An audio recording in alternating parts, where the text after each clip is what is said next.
Folks, can I have your attention here for a sec?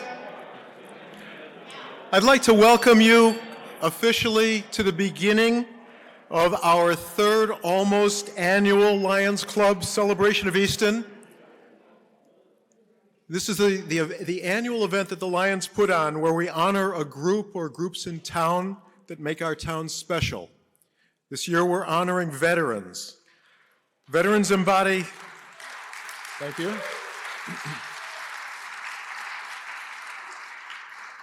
The Lions are all about service and veterans are all about service. Veterans embody a special type of community service, defense of our shared values, personal sacrifice, and courage. We, the Easton Lions and the greater Easton community, thank you. I would like now to identify and thank the vets among us. Could all the veterans please stand up and be recognized? And spouses, veterans and spouses.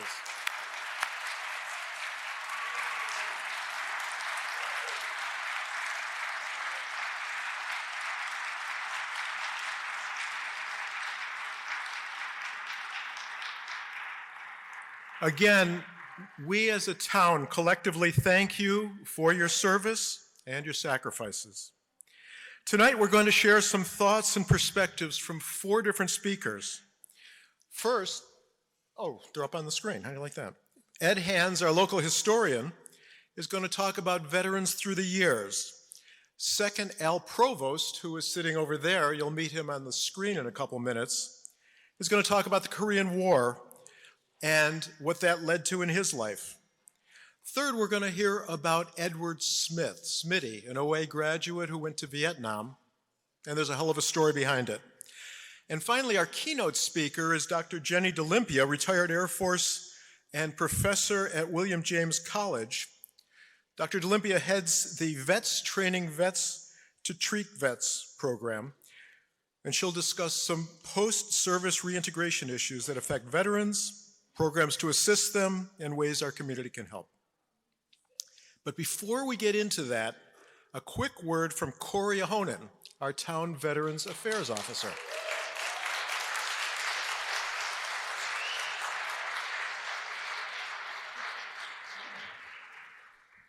Good evening, everyone. For those of you who I have not met, my name is Corey Ahonen, and I'm the Veteran Services Officer for the town of Easton. And I just wanted to quickly introduce myself. I won't take too much time.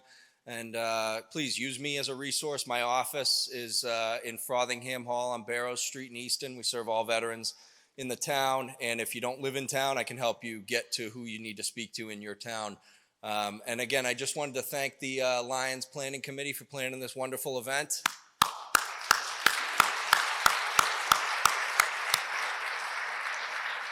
The food was great. We got some great speakers lined up, it looks like. So everyone have a great night. Thanks.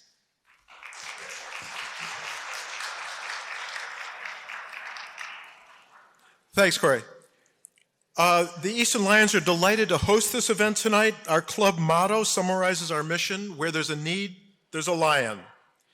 The Lions have identified 3 needs regarding our veterans. First, a need to acknowledge your contributions. Second, a need to thank you. And third, a need to provide ongoing support for when you come back to our community. Throughout this program tonight, which I assure you will take 45 minutes, we'll talk a bit about the Easton Lions, and we're going to close out our annual auction. We also have a silent auction over there. All the funds that we receive go to our various service projects. Pay attention to the items that we auction. They come up quickly, and they'll suddenly disappear. I want to thank our sponsors who made this evening possible. The various sponsors whose names you see in the placard paid about half of the price of admission. They subsidized our tickets by about 50%. The Northeastern Savings Bank, Douglas King Builders, the Avery Lee Williams Trust, Cape Cod Lumber, Maver Memorials, and the Rockland Trust, and various friends of the Lions, the Shoveltown Brewery, Wykert Realtors, Thermal Fluids, Dr. David Mudd, Richard Freitas, Northeastern Machine, and John Tracy. Plus, I want to acknowledge some people who bought tickets to donate to others tonight. The American Legion, Mark Ingalls, Craig Barger, Corey Ahonen and the Town Veterans Affairs Office, Nancy Sullivan, and Michael Goodman. So when you see these folks around, please thank them, because they've done a nice thing for us tonight. I want now to introduce Rob Goodrich, who is our incoming next year Lions president, who wants to tell you a bit about the Lions.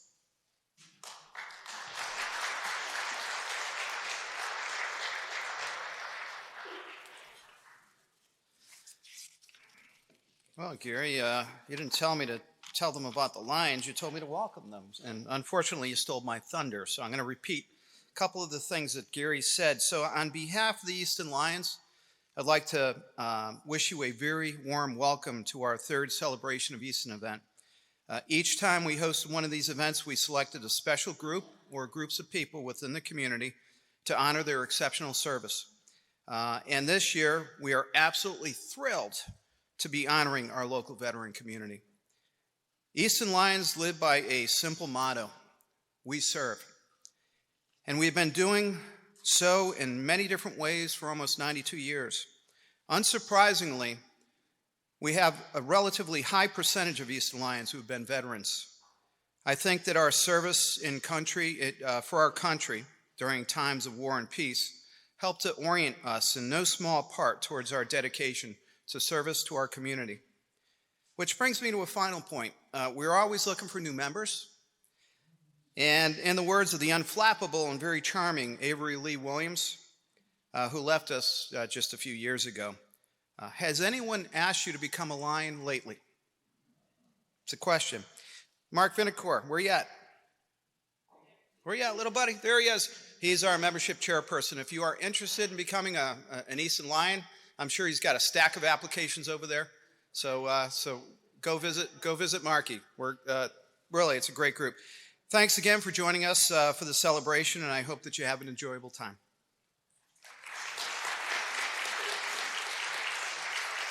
Thanks, Rob. As I look down the agenda, we are now going to start the auction that I promised, and John Morgan is going to take it away. John, it's yours.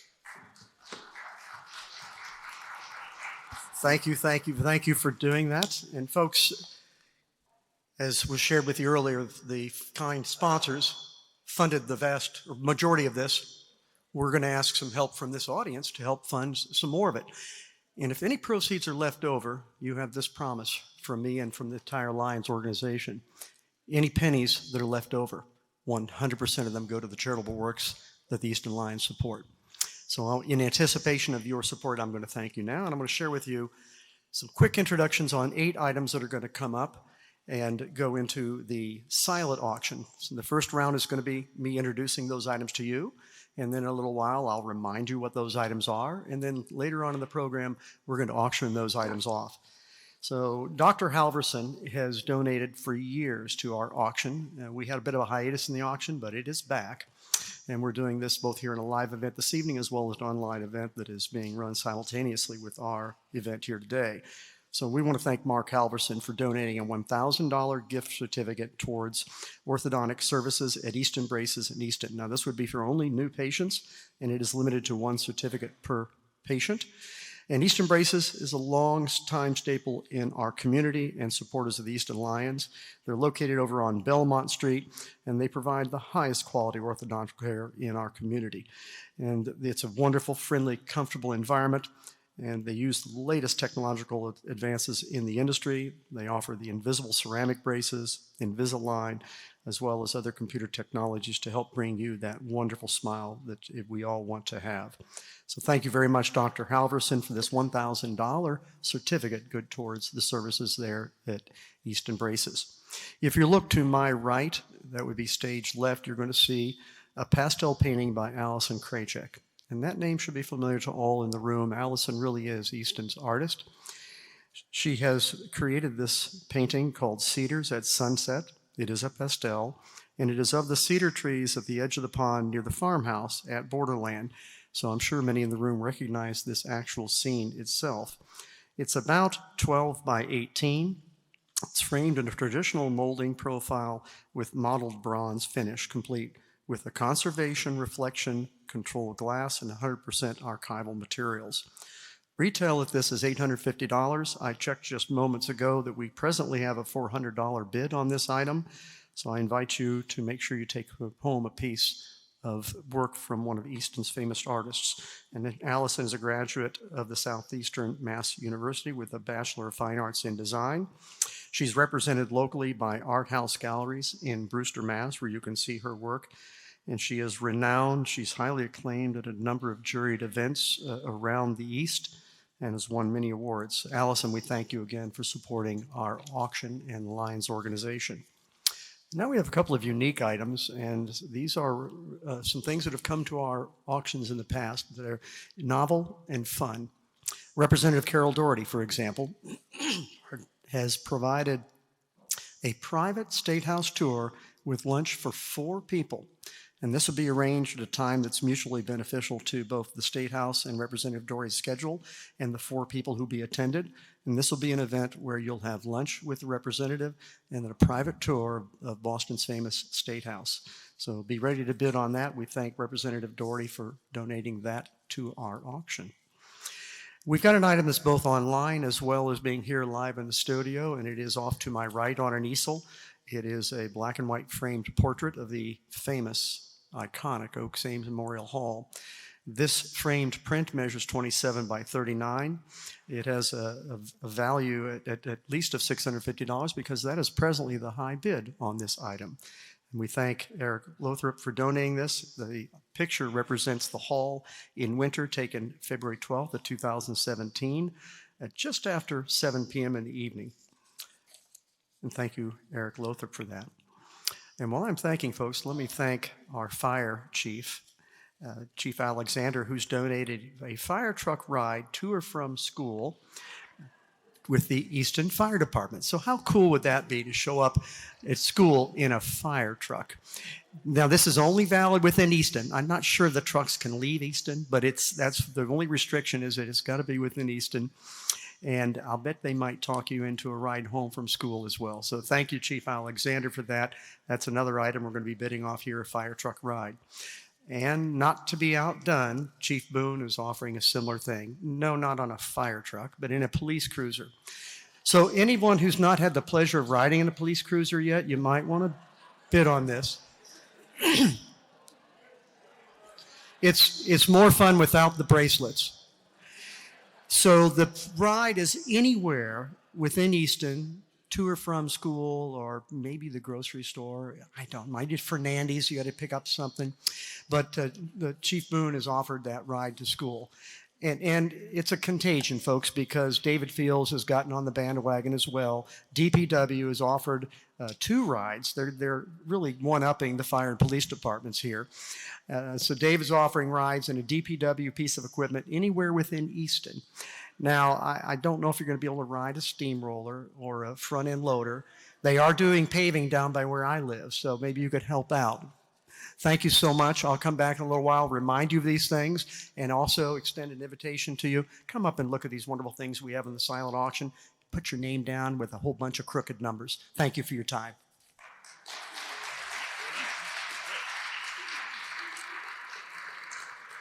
And now we have the pleasure of watching our local historian, Ed Hands, many of you know, who's going to provide some context for this evening's event. He's going to give a short overview of Easton's military contributions since the Revolutionary War. We're going to watch 3.5 minutes of a 10-minute video interview that Ed had with our own Rob Goodrich.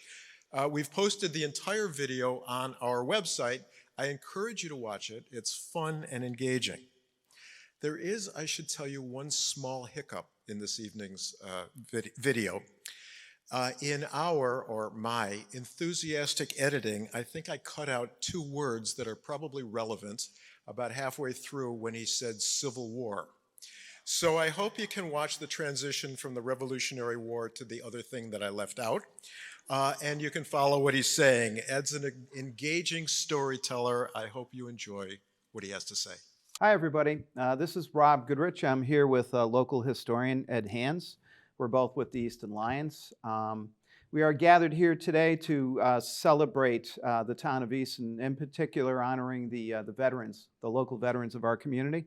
However, before we get into that, I think it's important to highlight that Easton as a community has answered the call to arms throughout the countless wars and conflicts. Many of our sons and daughters have served. Ed, given our brief period of time, could you tell us when Easton first answered the call to arms, and can you highlight some noteworthy stories? Sure. I'm going to be essentially talking about two different wars, the Revolutionary War and the Civil War. But our very first service person goes all the way back to King George's War from 1744 to 1748. And he got called up in 1748. That was Josiah Keith II. Josiah Keith I built the oldest house in town, which is still standing on Bay Road, and lucky enough right now to have a real history buff living there. So sometime in the immediate future, you'll be able to visit that because he's putting in a mini historical museum there. Great, look So forward to it. Josiah Keith was there. His son fought in the Revolutionary War. He was captain of the militia company. Had a tavern at Five Corners where the all-town gas station is located now.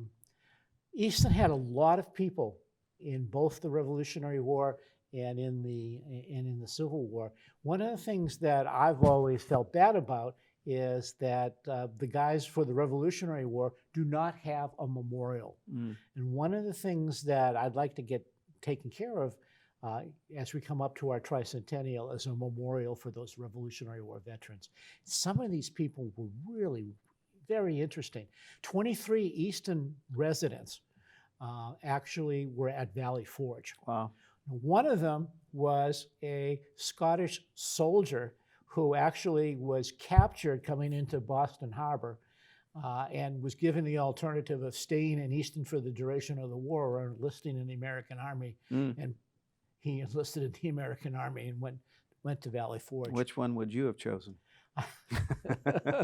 Well, knowing about Valley Forge, I think I might have stayed here in Easton. But we had a lot of people that served. Now, in those days, there were two kinds of armies. There was the militia, and there was the Continental Army. And the Continental Army is the regular army. And so I want to speak about Elisha Harvey, who was in the regular army. He was in for 3 years, and he was an artilleryman. He also, at the end of the war, believed in the revolutionary cause so much that he became a member of the Order of Cincinnati, which were the officers who supported George Washington. But Harvey was an artilleryman. The Historical Society is lucky enough to have his Galilean calipers, which had all the instructions on how to fire the cannon, basically on this divider. And at the Battle of Brooklyn Heights, his position was being overrun. Luckily for him, his cannons were all charged, ready to go. He told his gun crews to run away, and he fired off the cannons in the face of the British, and then rolled the cannons down this hill, and then ran for the river himself and got in one of the boats and was hauled away. Wow. He also served right through to the surrender at Yorktown. So he had a million stories to tell, and according to our very first historian in 1886, there were old people at that time who remembered as youths being told stories about the Revolution by Elisha Harvey. And that's how you kind of keep the spirit of the country up, is to pass these stories of sacrifice and devotion down the way. Now, we also had James Perry. James Perry was from Southeastern. Elisha Harvey was from Northeastern. And James Perry went out and served in the Continental Army, but he was also very, very important because he made cannons for the Revolutionary War. You can still see Old Pond down on Foundry Street. That's the name of a cannon? That's the name of where his factory was. Oh, okay. And he would actually put his cannon up on the dam of Old Pond and fire over the pond into a range that's still there today. And people have dug cannonballs out of there. That's making a statement. Yeah. He was also, if you remember seeing the picture of George Washington crossing the Delaware, he was in those boats. He crossed the Delaware and fought at the Battle of Trenton and Princeton. So these are just two of the many people that are worth talking about. We had a commando who actually attacked a 44-gun frigate with a rowboat in the Tappan Zee. Wow. It wasn't as dumb as it seemed because if you row fast enough, they couldn't lower the guns if you got close to shoot at you. So I'd say it takes a lot of chutzpah to do that. oh yeah, it did, and there are many stories about him as well. So there's lots of these stories. But the Revolutionary War, passes on to the next generation, the War of 1812, which wasn't terribly popular here in New England, and then the Mexican War. Also not very popular here in New England, but the war that was popular and got a lot of support from Easton was the Civil War from 1861 to 1865. And over 40 of our boys died, and their names are on the Civil War Memorial, which we'll be rededicating shortly this year. Yeah, it's a wonderful monument. Yeah. I just want to talk about two people, and they're both doctors, Abner Randall and George Cogswell. And let's start with George Cogswell. George Cogswell moved to Easton just before the war started and set up his practice. He was a very genial guy, and I guess for the time, when basically doctors really didn't know very much, he was relatively successful. So he built up a big practice and was also politically connected. He got a postmastership here in town. And then the war came, and he was very patriotic and enlisted. Started out as a surgeon's mate, but because he was a real doctor, he was quickly promoted to being a surgeon. The really important thing about him is that as the war progressed, conditions got worse, and the Union Army and the Confederate Army stopped prisoner exchanges. So if you were captured, you'd end up in prison, and at a place like Andersonville, which is way down south. That was horrible. You could really die. And we lost several people down there, and at Salisbury in North Carolina. But the very first rebel prison that people heard about was Libby Prison, which is in Richmond. And what he did was he allowed himself to be taken prisoner so he could go to Libby Prison and provide medical treatment to the people that were there. Wow. And he stayed in the prison for more than 6 months. And oftentimes what he would do is he would say to the jailers, this man needs to leave immediately. You know, he has to be exchanged. And according to people from Easton, he saved a number of lives that way, to the point where when he was released, he had to be discharged because his health had been broken and he needed to come home and recover. The other person is a dentist, Dr. Abner Randall, who basically lived around the corner from the studio here. And he was a late enlistee. He didn't jump into the war right away. He was trying to establish his dental practice. And when he did enlist, he went out and served and found that it was an important duty. So later in the war, he helped recruit a company of soldiers. And so late in the war, at the siege of Petersburg, which was the last siege of the war, the last role play of the war, he was a captain in charge of a unit. And on April 2nd, 1865, now the war ends on April 9th, on April 2nd, he leads a charge that ultimately breaks the rebel lines and causes the rebel government to relocate out of Richmond. Sadly for him, he's shot by a sniper and lives for about 5 hours and then passes away. And the sad part of the story, other than, that's sad in its own right, but when word of Lee's surrender reaches Easton on the same day, coming up on the telegraph, the war's over and Captain Randall is dead. Oh, wow. Okay. So he made the supreme sacrifice. As I said, over 40 people did. So we have a long, long tradition of veterans making important contributions, and many of them come back and continue to serve in the community and do all sorts of wonderful things.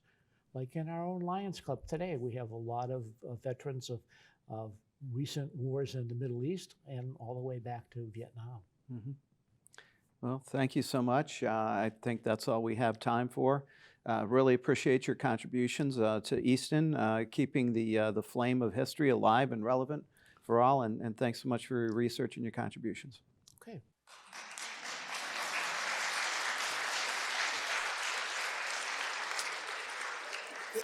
As you can tell, we're somewhat better at enthusiasm than we are at editing, but that'll come. We have another Easton resident to meet next, Al Provost, who is sitting over there. Al is a Korean War veteran and a local business owner. He owns S&P Enterprises in town. It's the business right next to Fernandes Hardware. Al was an underwater welder, which completely astonishes me, but anyway. He learned his craft in the military and built on those skills throughout his career and ended up with a very successful career, which he's going to tell you about in the next 3 minutes. Again, this is a 3-minute bit of his total 10-minute interview with Dale Carrister, and you can see the entire video on our website, but this will give you a good taste of it. I encourage you to pay attention all the way through to the end. We have some photos of the ships that Al served on, and a terrific photo of him in his actual work uniform. So Mike, do it. My name is Dale Carrister. I'm a longtime member of the Easton Lions Club, and I'm here with Al Provost. Al is a fixture in Easton, and more importantly for our purposes, is a Navy veteran. Al, thank you very much for coming. Really appreciate taking your time. I know you are a very busy man. So if I understand correctly, you are what, 59 years old? Am I right? Correct. Yeah, there you go. Okay. Maybe a little older than that. You and me both. So tell me a little bit about where you grew up. It wasn't in Easton, right? No, I grew up in New Bedford, and I attended a New Bedford Vocational High School. And I got my training partially there in the industrial arts and welding. That's where it started. And so you said you went to the vocational school, and you could just talk just a little bit about some of the training that you had there? Well, we had the training, the welding and the fabricating, and also industrial arts, blueprint reading and that type of thing. So knowing how to make things from the blueprints. So that's how it started. And you ended up joining the Navy. When was that? I joined in 1953. And if I understand correctly, there was a history of service in the Navy in your family? Yes, there was my father and my uncle, which was a commander, and a career man of 32 years.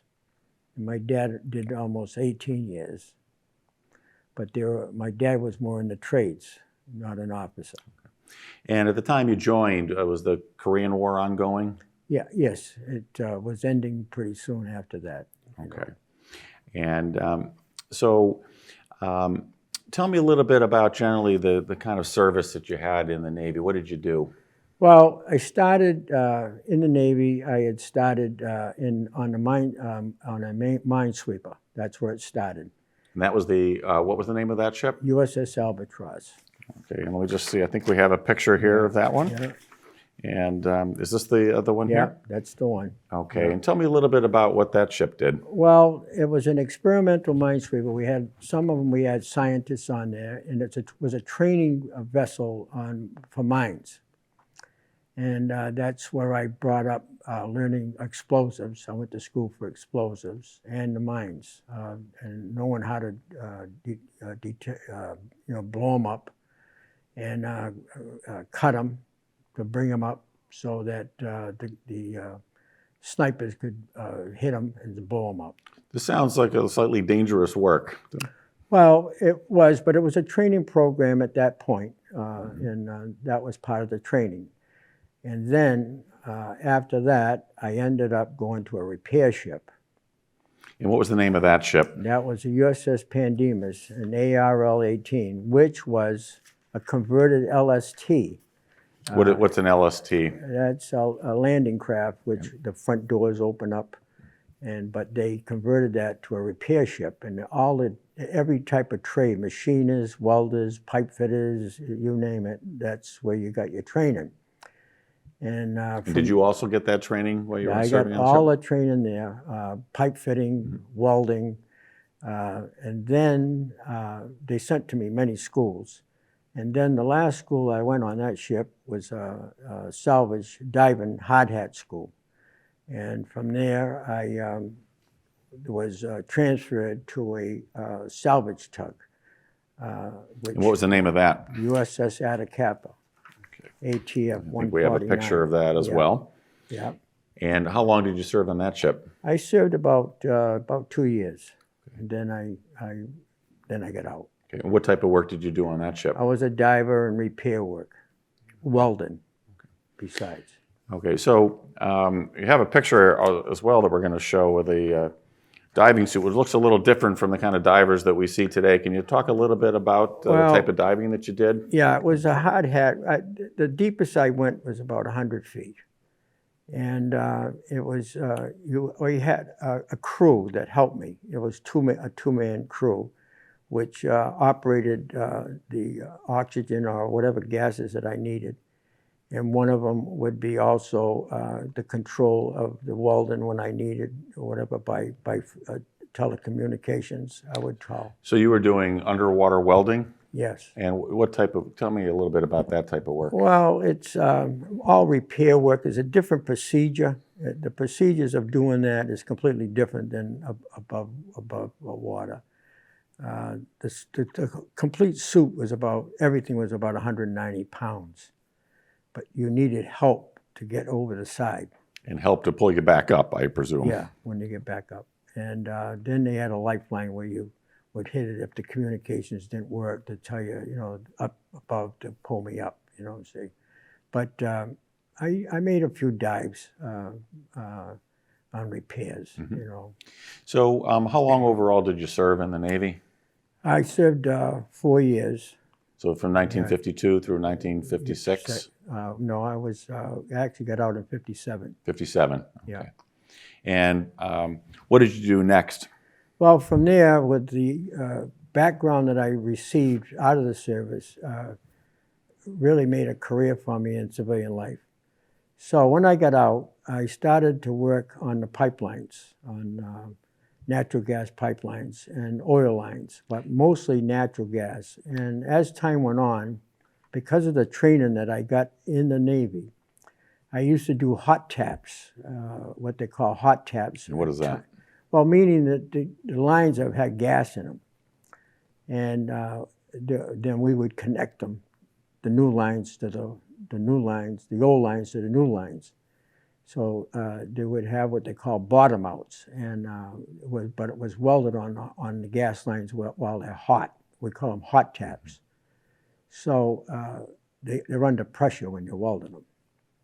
So I did that, and I understand how to do the inerts, purging of the lines before welding and that, because I learned that in the Navy. I learned how to do all this stuff. So it had been a good career for me. And I did that. I started out. Where were you doing that? Sorry for interrupting, but in what area? Was this in the New England area? No, I was all over the country. Not spotly. It was spotly done. And in the end of my career, I was in Pennsylvania. And then prior to that, I was around Boston Gas, Commonwealth, Bay State Gas, Algonquin, Tennessee, up in this area. And this was a career for me. And I did that I've been in the career for 60 years. But as the career went, I retired, sold the business, got bored, and started ornamental iron, because that was a hobby that I did as a hobby. But and what do you mean by ornamental iron? Just describe that. Well, railings and spiral staircases and And the property that I own here in town, it has a spiral staircase as a location area. What's the name of your business here in Easton? It's called SP Enterprise. You're right next to Fernandez. Fernandez Lumber, yeah. And that's how it all started. And prior to that, I owned a hardware store in the town, which was owned by G.E. Sawyers. It was a plumbing and hardware business. And we owned that. We had a plumbing business there for a while. And then we sold that. And that's where Paint, Rust, and Pixie Dust is located now? That's right, exactly. And you were mentioning to me before that there used to be a movie theater on the second floor? That was a movie theater upstairs. And there's a lot of history there. And when did you move to Easton? I moved here in 1963. Okay, and what brought you here? Well, what actually brought me here was a central located to do work in Boston, Providence, the Cape. It was an ideal location. And then the education here was good, the school system, which was another factor. And it was a wonderful journey here. What was Easton like back in the mid-'60s? Well, I thought it was very nice. My children had a nice growing up here. We had horses, and it was very nice. It was very tough, family connected here, very family connected. And my children had a nice upbringing, better than being in the city. Yeah. So it's been very nice. It still is. And you've been very active in various community organizations and veterans organizations here in Easton. Can you tell me a little bit about that? Well, I've been involved with the Masons here in town, and back in the day. And then I was very involved with, as at the end, with the American Legion. So tell me a little bit about some of the other organizations you've been involved with. Well, I was involved with a lot of unions, and that type of thing. But I also was involved mostly with the Southeastern Regional School on the advisory board. I felt put back into helping kids. And we had a program at the hardware store. My manager had a program with the school, with some of the kids at Oliver Ames that we hired. And it was a good productive thing because some of those kids turned out to own businesses in town, which I thought was quite a thing, And you've also been active with some of the veterans organizations in town as well? Yeah, American Legion. Okay. Yeah, I try to do a lot of activity with them. I try to get that. And as you look back at your service, is there anything you'd like to sort of let the newer veterans know just about being a veteran, and is there any kind of message you'd like to get across to folks? Well, we really need more people to respond and be members. Some of them are members, but they don't respond to the meetings or get involved at all, which is very difficult for the people that are running it. We really do need veterans, but I hope that somewhere down the line they come forward, because we're going to lose the VA if we don't do this. At some point, that's going to happen. So we need the next generation to carry on. We really do. And it's difficult for the younger boys now with the, young families with the sports and that, and I understand this. And, but it would be nice if you could spend like maybe a day or a month or something like that would be helpful, It's times have changed, as you know. Yeah. It changes, time has changed. Okay. Well, I really want to thank you for taking time out of your busy day to come and speak with us today. And more importantly, I want to thank you for your service. Thank you, Al. Okay, nice to meet you too, Dale. Okay. It's a pleasure. We've got a couple of knickknacks I thought I'd share with you if anybody's got any room left for a little sweet. We're honoring veterans tonight, right? So if I could find a veteran so bold as to admit to their age, I have something for our oldest veteran in attendance this evening. Who might volunteer their age as a veteran?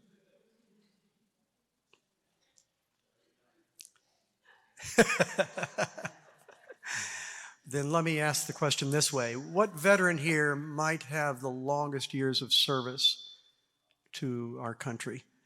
Are there any veterans here who had more than 20 years of service? Please raise your hands. Thank you, Elizabeth. We're going to send you home with something sweet. And I'll bring that over to you in just a minute. I'm going to remind our friends here tonight about the items we've got on our live auction. We have the $1,000 gift certificate from Mark Halverson for Easton braces. So I'll be auctioning that off. Get in your minds who you might know that could use this. Get your credit card, wallet, checkbook, whatever ready. The Cedars at Sunset by Allison Kraychek. I've not checked to see if the $400 bid still stands as the highest. I'll be asking Dale to check that for me momentarily. Still at $400. All right. Thank you, Dale. The private State House tour and lunch for 4 that Representative Carol Doherty has kindly donated. We'll be auctioning that off here in a little bit. And we also are going to auction off the fire truck ride to or from school that Chief Alexander has provided. Same from Chief Boone for the ride in a police cruiser to or from school, and David Fields offering something similar from our Department of Public Works. So those things will be coming up in an auction format here shortly, and I thank you all for sharing some time with me. Dale?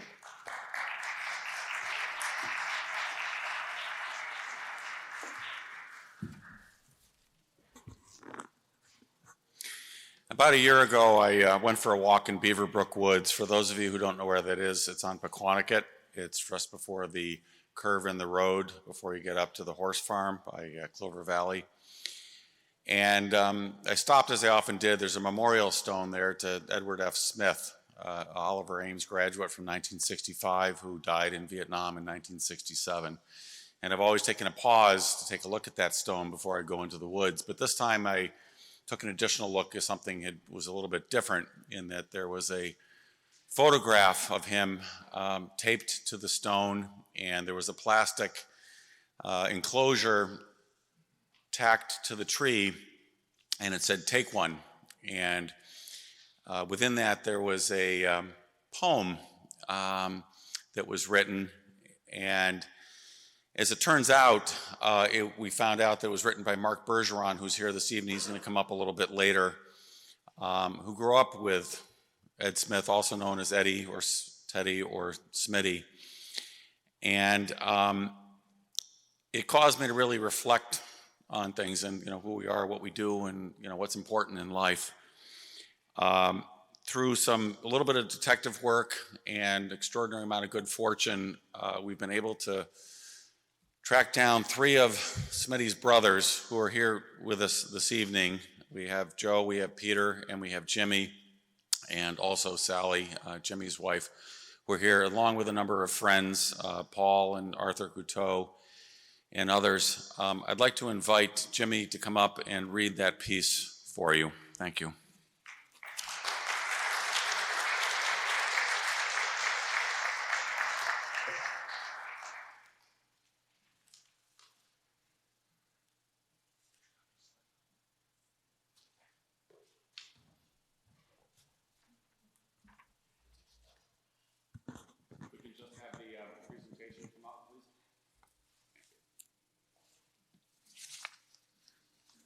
Good evening. Strangers passing by stop a moment and look into my face.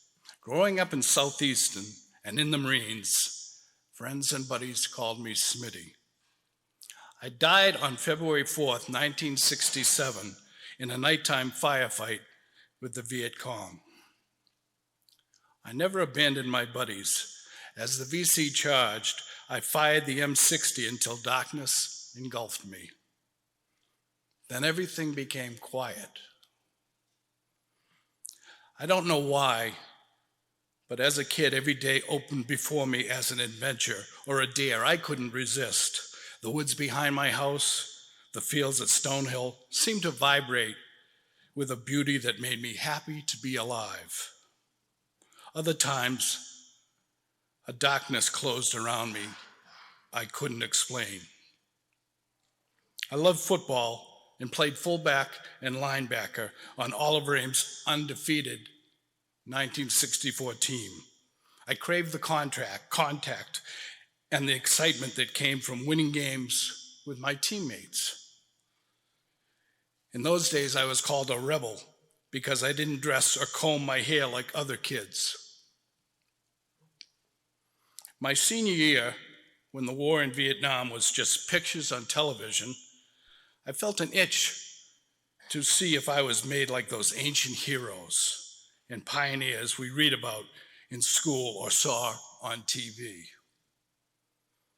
So after one semester, I left college and joined the Marine Corps, knowing I wouldn't be playing a game before a cheering crowd, but fighting in a life and death struggle to prove who I was. When I got to Nam, I fought hard to show the veterans I could hold my own and never let them down. I made buddies in my recon platoon that I'd die for. One hot day in February, Sergeant Starbuck told 10 of us we were going to be chopped behind VC lines for a tough mission. Before midnight, Starbuck, Captain Robert Schaefer, Private Bobby Enteridge, and I would just live on in others' memories. This is a peaceful spot, sometimes lonely, but I'm used to that.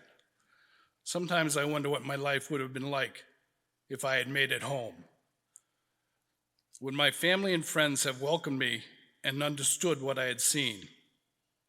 Would the war have embittered me and turned me inward? Or would I have found love and a family that I could grow old with? I see people walking into these quiet woods and hope they understand how precious and short life is. Please, however briefly, look into my face and all the other faces like mine and remember us.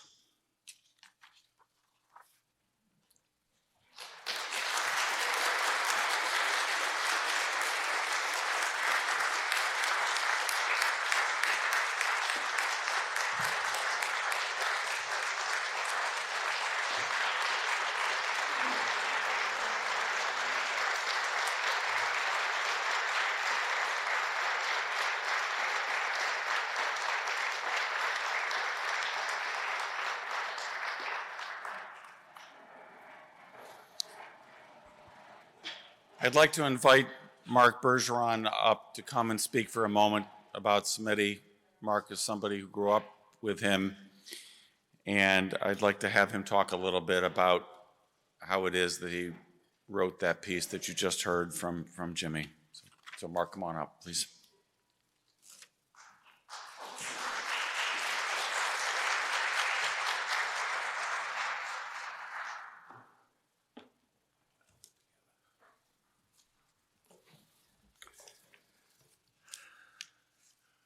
Thank you very much for having me here.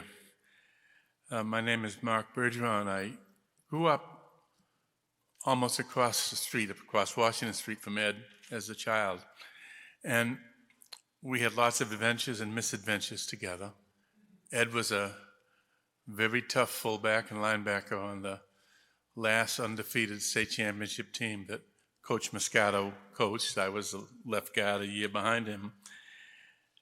And there were 3 other Easton men who died, and I don't want to say Ed was different. Ed had a special exuberance that he carried through life, and sometimes carried me into these mischievous misadventures.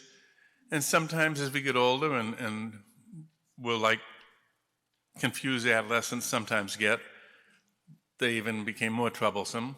Our teachers generally respected us and helped us and carried us through difficult times. Ed went to Northeastern University And when I was a freshman in college, I got a postcard saying he had left it, given up his deferment, and joined the Marines. I had never seen him alive after that. And then on February 3rd, he was sent out on a mission. He died that evening with 11 men. They were surrounded by 200 Vietnamese regulars. Ed was part of a two-man machine gun team. And when darkness fell, the Viet Cong rushed that team, and Ed shouted, "Here they come," fired the machine gun until he was killed. Then 2 days later, my parents called me at college in Maine, and they said that Father Stakem had said he had died in church. And because of the efficiency of military mail, that Monday, I received a letter from Ed that he had written just before he left. And he asked, matter-of-factly, if I thought he could play college football. And he ended in the PS, a prophetic PS, he said, "If I get zapped, spread some good stories about the Smither. I know there's not many out there. Try to remember some." Because he had become somewhat controversial in town. He had become rebellious, and he went to the neighboring Brockton and sometimes had fist fights with the toughest guys in the town. And for many, many years, I've thought about that. At a time when he knew that his life could end, he reached out to me. And I've tried to think of some of those stories for someone who was 19 at the time. And as in my career as a newspaper reporter, I interviewed 5 of the 7 survivors of that night. James Rowe, the radioman who was severely wounded, then became a police officer in Gettysburg, told me, "I asked Smitty why he gave up a college deferment to join the Marines, knowing he'd go to Vietnam. Smitty said he had to see it for himself. He had to test himself. The kids who went were the best this society had to offer. I can't forget Eddie Smith and others who died. They were heroes. I walked through life and met a lot of good men. Now I've come to realize their passing through my life was its high point.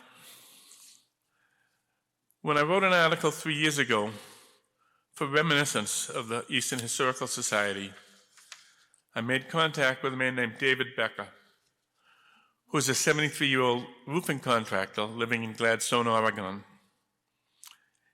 When he joined Smitty's unit, he was assigned a bunk next to him. And when I reached him by phone, 53 years after Smitty's death, he had hanging from his lamp a good luck charm Eddie had made from him by weaving together the bootlaces of some boots he had given him. David Becker had written online, "Smitty, thanks for my life. I got to go home and have a family because of you." Well, they were on a mission, and many people would sometimes try to stay away from the new guys. Eddie tried to help Becker, and as they were walking along on a patrol, Becker was about to trip a tripwire connected to a hand grenade, and Eddie pointed that out, and Becker believes saved his life. Becker later said, "I was blessed for even such a short time. We had fun, we were scared, we cried together. He was a great guy. Everyone loved Smitty." Finally, as I was interviewing for that article, I also made contact with a man who in Vietnam was called Roger Boo Boo Smith. He was known in the group as Black Smitty. His father had died when he was 6. He joined the Marine Corps one day after he graduated, and he and Ed became friends. He taught Ed to dance. They played basketball with him. Now, he was severely wounded in that battle, and he kept the radio man Jim Moe alive. He wrote me and asked for the address of Ed's parents, and he wrote Ed's parents a letter, not realizing that his father was already dead. And he had since then changed his name. He had become a Muslim. He had changed his name to Saluki Kawi, Seeker of Truth. And I'd just like to read you briefly what he wrote in this letter. Dear Mr. and Mrs. Smith, your son and I was on that hill when he expired of his life. He was one of the roughest human beings I have ever come in contact with, and a rebel. A rebel means he believed in fair play and tried to change what he felt was wrong in the world. To me, freedom, justice, and equality was his method of life, and that is one of the reasons I loved him so much.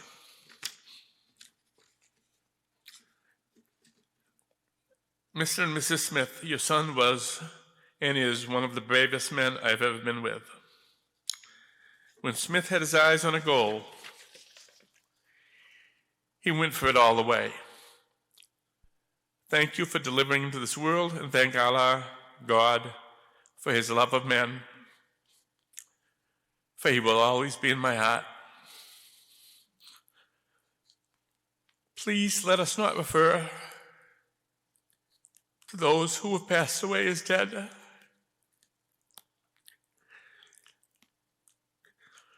They are alive in our hearts.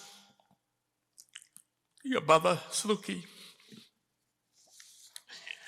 As I was asked to speak about Ed, it occurred to me, so many years after his death, these very different people, a contractor from Oregon, a police officer in Gettysburg, a disabled Muslim in Georgia, they send a message that I think perhaps can touch us all, that we can keep veterans like Ed alive in our hearts 50 years after the death by remembering those special moments, and keep all these veterans who have given so much and keep them alive in our hearts and memory. Thank you.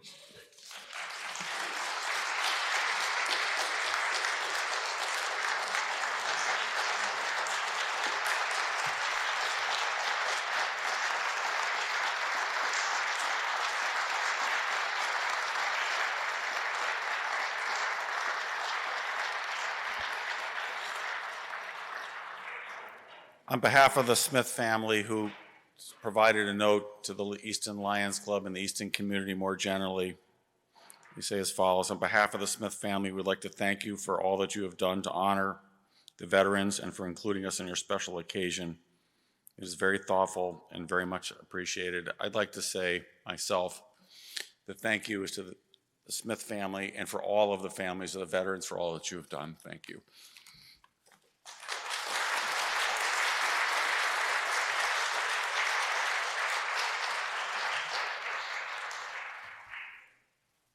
I'm glad I don't have to follow that presentation. I'm going to give it to somebody else. I'd like to invite Senator Timilty and Rep. Doherty up here, because you guys are way better speakers than I am.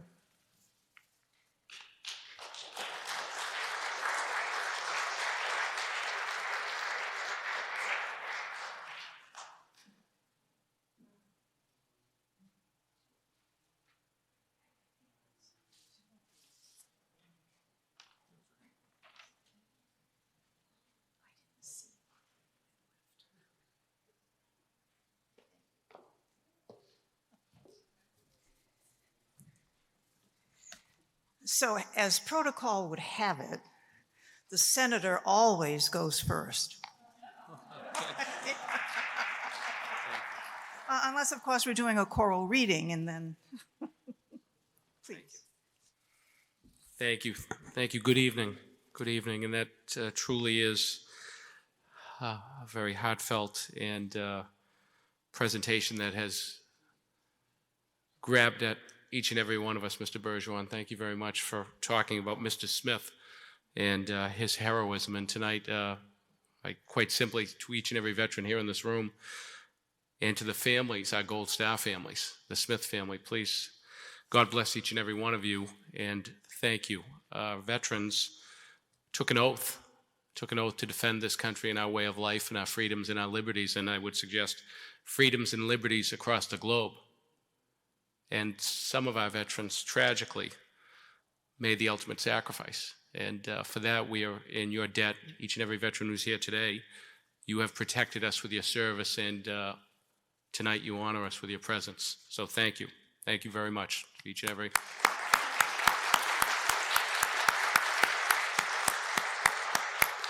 To our Lions Club, and as I read it here tonight, our dynamic host committee for the Lions, and truly is a dynamic organization. The Easton Lions are truly a force for good, not just for this great town, which deserves the very best, but for our entire region.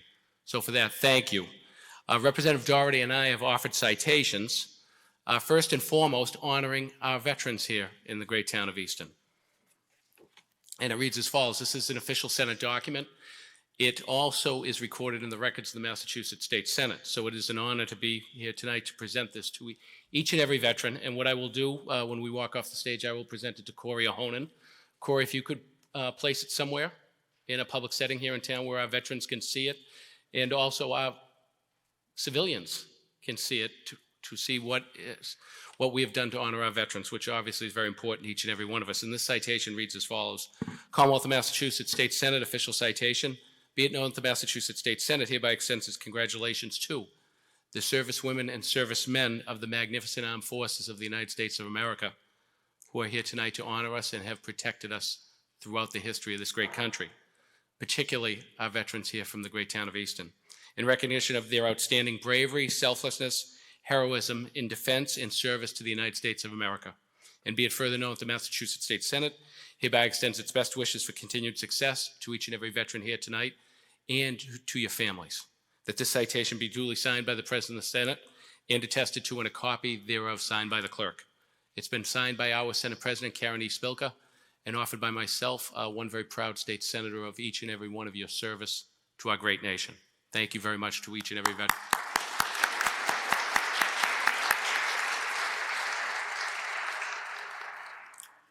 It has also been my privilege to offer a citation honoring each and every member of the Easton Lions Club. And it reads as follows. Commonwealth of Massachusetts State Senate, official citation. Be it known that the Massachusetts State Senate hereby extends its congratulations to our very own Easton Lions Club in recognition of your 92 years of outstanding and dedicated service to the Easton community and the Commonwealth of Massachusetts.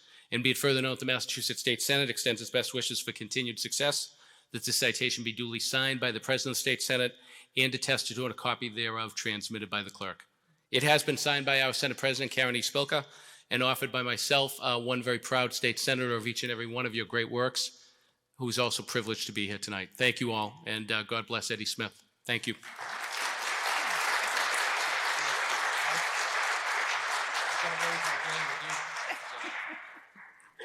Thank you very much, Senator. It is always my pleasure to join groups of people from the town of Easton. And while I represent a little corner of Easton, I feel every time I come that it has become part of the work that I do and my home, because the more often I come, the more people I get to know, the more I am able to serve. And so thank you very much for that opportunity. And I have to say, full disclosure, I am a member of the Lions Club, so I kind of err in that direction. And I want to say thank you to Gary, of course, for emceeing. He's got a tight schedule. He said 1 minute, and I think we've already exceeded that time, but nonetheless. And I also want to give a shout out to Corey Ahonen, who has been a friend to me over the past few years. I visit the Frothingham Hall for a senior coffee hour. Please come once a month on the first Friday of the month. Coffee and donuts are on me. So, and always have an opportunity to chat with Corey about the work that he's doing. So thank you. And so, not to prolong this, I want to say how how much we cherish our veterans. And as Ed Hand said in his presentation, from the Revolutionary War to the Middle East, all of our veterans. I had the pleasure yesterday of joining our veterans to put or to change up American flags on all of the cemeteries across Easton. By the time I got there, the veterans had, and I was only 6 minutes late, the veterans had placed all the flags on the cemetery on Washington Street. I did get to do that subsequently, but thank you, veterans, for doing that. 2,100 flags, as I understand, were planted on the graves of veterans just yesterday, so that's quite a tribute, I have to say. So I have a citation, as the senator has citation, and this citation is for the Easton Lions Club, so I would ask Bill to come forward, please. He didn't expect this, I'm sure.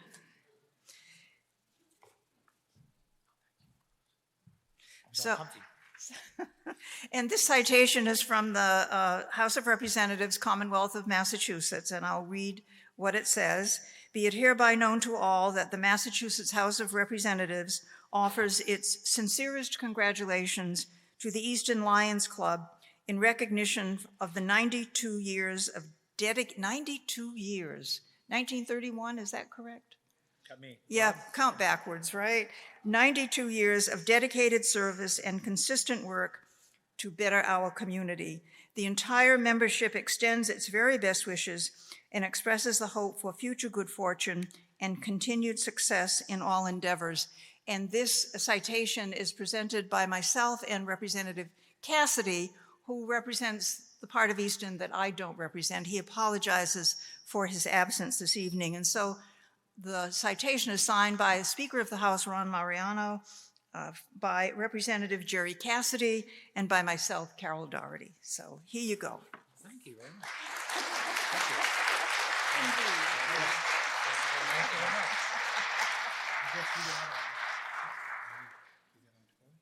Actually, this is for Corey. That's for you. Thank you. Yeah. Thank you. Here, Bill.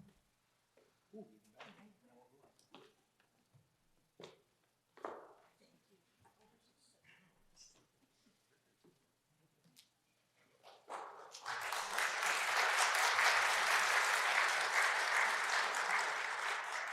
And now I have the pleasure and privilege to introduce our keynote speaker, Dr. Jenny D'Olimpia of William James College. Dr. D'Olimpia is an Air Force veteran with 9 years active service, 3 overseas deployments, and 4 years in the reserves.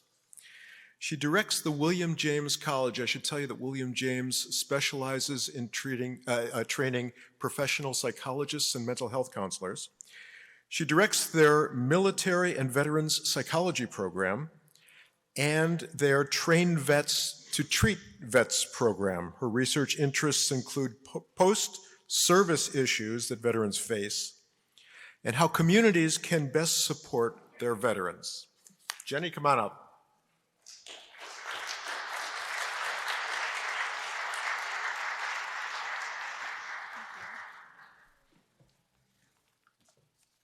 Thank you very much.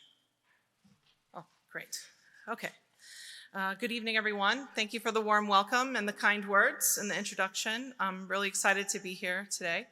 What I wanted to start with, though, is this is a Veterans Day card that my son gave me this year in November. It's really sweet.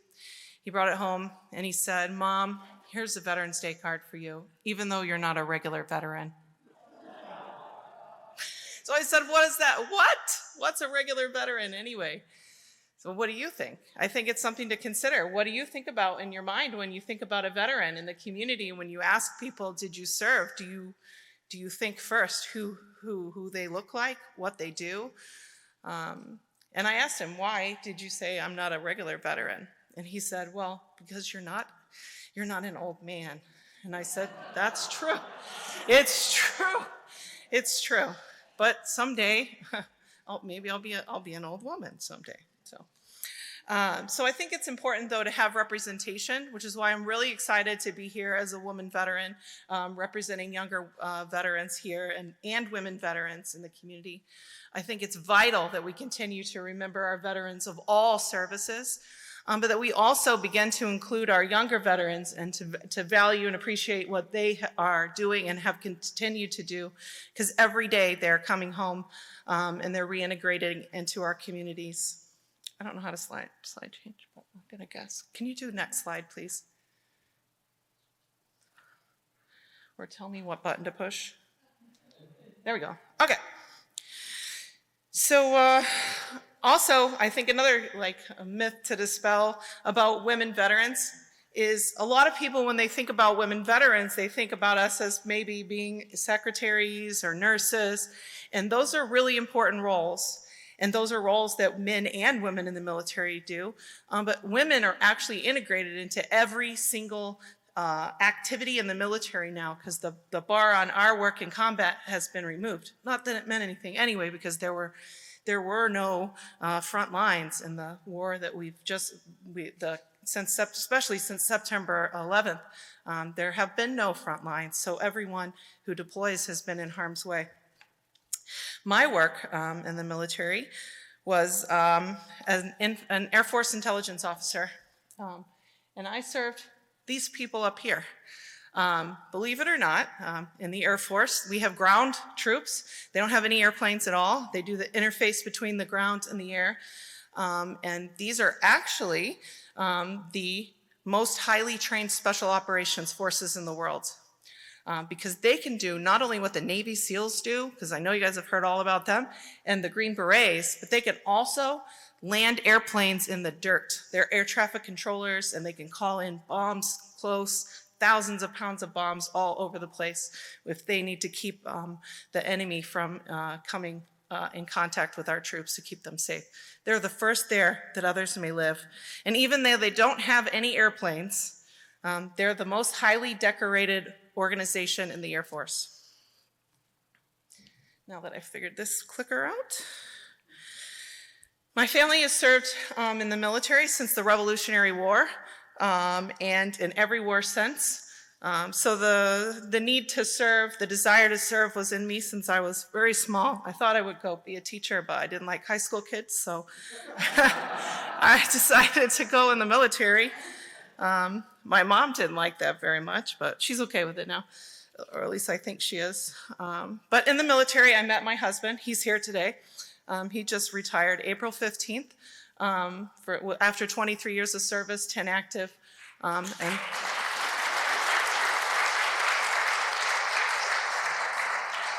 now let me tell you a secret. We spent our honeymoon in Afghanistan. I want you all to tell him that's not a real honeymoon. He owes me a real one. So I had 3 deployments. 3 of them were with these elite special operations forces. My last deployment, I volunteered to go. Everyone had just got back, and there was no one left to go. I was about to get out of the military, but I volunteered to go because it was my turn, and I extended my service an extra year. And when I offered to go, they said, "Ooh, I don't know, because you're a girl. We've never taken a woman before." So they checked it out, and it turns out I could go. And they called back and they requested me by name. So I was the first woman to deploy with the Joint Special Operations Forces that I went with. Thank you. Thank you. So it was very exciting. While we were there in that last deployment, I supported them while they did 75 combat operations, 35 rescue and recovery missions. As an intelligence officer, I provided them with maps, charts, and intelligence data so that they could come home safe to their families. So after my service, well, while I was still in the military, actually after my first deployment, I decided when I grew up that I wasn't going to stay in the military forever because deployments aren't exciting, but they really are a little sometimes. But then after that, I decided to go work at the vet center, and I actually worked very close to Easton here over at the Brockton Vet Center with returning veterans. I worked with over 800 returning veterans coming back within hours of coming back, all the way up to people who had come back in World War II and were just beginning to talk about their experiences.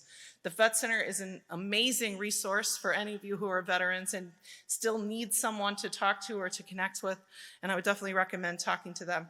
While I was at the Vet Center, I realized that doing this work as a veteran was really hard, and I began working with a friend of mine, a dear friend of mine, to talk about starting this program that I'm now the director of at William James College. Now, this is just my plug for my school. We have a lot of really awesome programs. The biggest one is our clinical PsyD program. I went there and earned my doctorate in psychology, and now I'm the associate chair for the Counseling and Behavioral Health Department. And we have other programs as well. And in our programs, we have 17 students who are enrolled in our military veteran psychology program. These students are learning how to work with military and veterans in the community. They're working very closely with military and veterans to understand the culture and do a good job of really reaching out and understanding our culture and our needs. We have 50 students who are military and veterans in our community. That's roughly 4.5% of our student population. And 5 of our students this year will go on to be military psychologists in the Army, Navy, and the Air Force.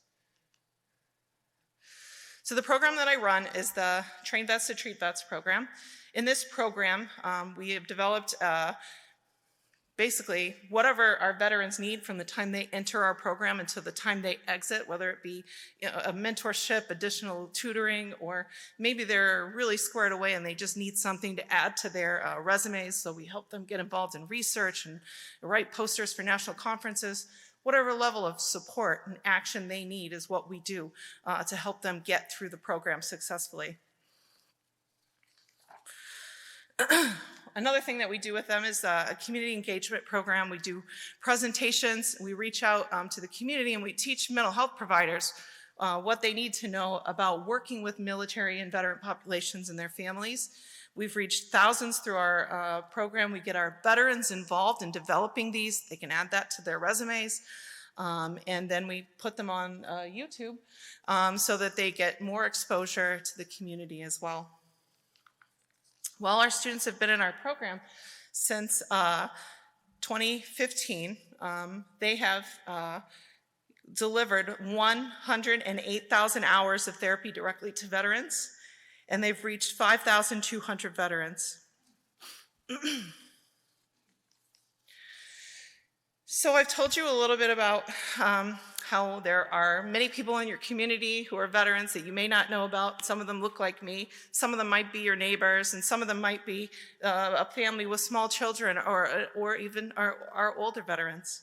But you'll never really know if somebody's a veteran if you don't ask. And I think the way to ask is to ask them, have you ever served in the military, or have you ever served in uniform? Because some of us even don't realize that we are veterans ourselves, and we haven't taken that in yet. So I think it's important to ask in that way. And another thing that I would ask you to do before I leave the stage here is to never forget.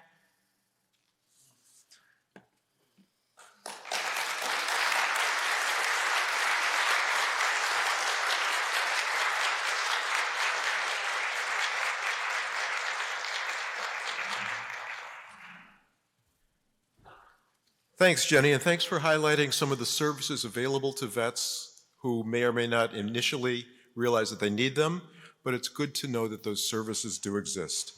I want to take a quick second to thank our sponsors. John is then going to come up, if that's what yes, John is going to come up, close out our auction, and then we have a special guest. So our sponsors, again, please thank them when you see them around town. Northeastern Savings Bank, Douglas King Builders, Avery Lee Williams Trust, Cape Cod Lumber, Maver Memorials, and Rockland Trust, and the various Friends of the Lions who have supported us here tonight. Shoveltown Brewery, Wykert Realtors, Thermal Fluids, Dr. David Mudd, Richard Freitas, Northeastern Machine, and John Tracy. And I also want to acknowledge the folks who bought seats here so others could use them. The American Legion, Mark Ingalls, Craig Barger, Corey Ahonen, Nancy Sullivan, and Michael Goodman. John, you want to close out your auction? We have one special guest, and then we're done.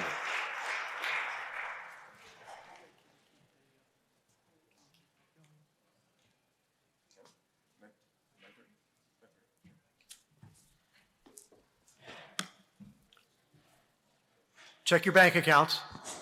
Check your credit limits. We take Venmo. I don't know what that is, but we take it. Who is a veteran and has a birthday within a week of today? 2 weeks of today. Any veterans with a birthday in the month of May, the merry month of May? Here we go. We got a little something coming home to you. Thank you. Now, I'm going to tease something and then I'm going to auction something. Did you ever notice politicians don't like to be outdone? Senator Templey said on his way out, I'll do a lunch for 4 also and a tour of the State House, John, okay? You got it. So thank you, Senator. But that was the tease.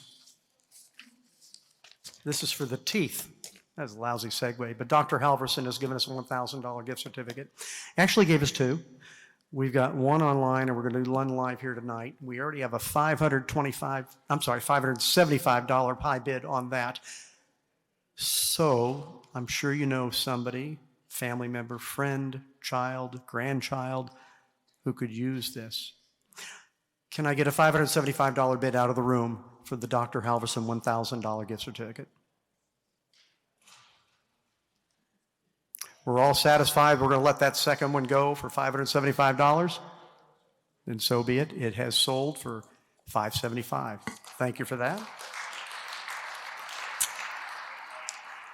Now, these 2 private tours we have of the State House, well, I'm not going to do them side by side because I don't want to pit the senator against the representative. But I believe ladies come first. So Senator Doherty, Representative Doherty, we're going to auction yours off first. And then that'll give Senator Templey something to shoot for. Who's going to open off that lunch with a $150 bid for us this evening here? I have $150 at this table right here. Who's going to give us $175 for that lunch with the Representative Doherty, State House tour, and lunch for 4? Now, this is lunch for 4 in Boston, folks. This is going to be more than $150. What number do I have there, Mr. Carrister? 175. We had 175 from the gentleman at the table here. Do I hear 185? 185 for the lunch. Thank you. 185 at this table here. Who will give me $200 for the lunch with Representative Carol Doherty? We have a high bid of 185. Going once. $200, Mr. Carrister. Select person. $210 to the selectman. Thank you so much, Mr. Barger. $225, Mr. Carrister. We have a bit of a bidding war going on here, folks. Mr. Carrister, thank you so much for the bid of $225. $250, the select person has bid, Mr. Carrister.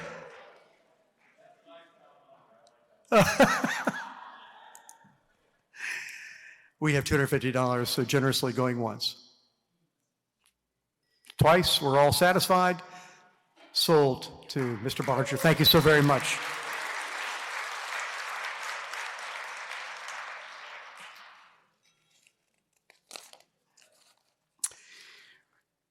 To my right, your stage left, we have that beautiful picture of the iconic Oaks Ames Memorial Hall, and it has a bid on it of $650 right now.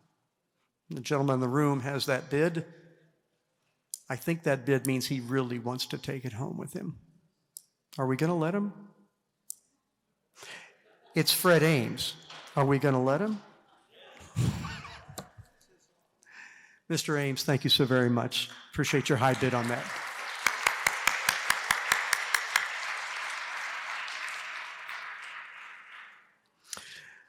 Fire trucks have wheels that go round and round, and you can take one to the school of your choice for the friend or child or neighbor of your choice. I'd like to have a $100 starting bid for a ride in a fire truck, and you might get Chief Alexander to drive one. Who will give me a $100 bid for this fun event? Thank you so very much. $100 bid here to my left for a ride to school in a fire truck.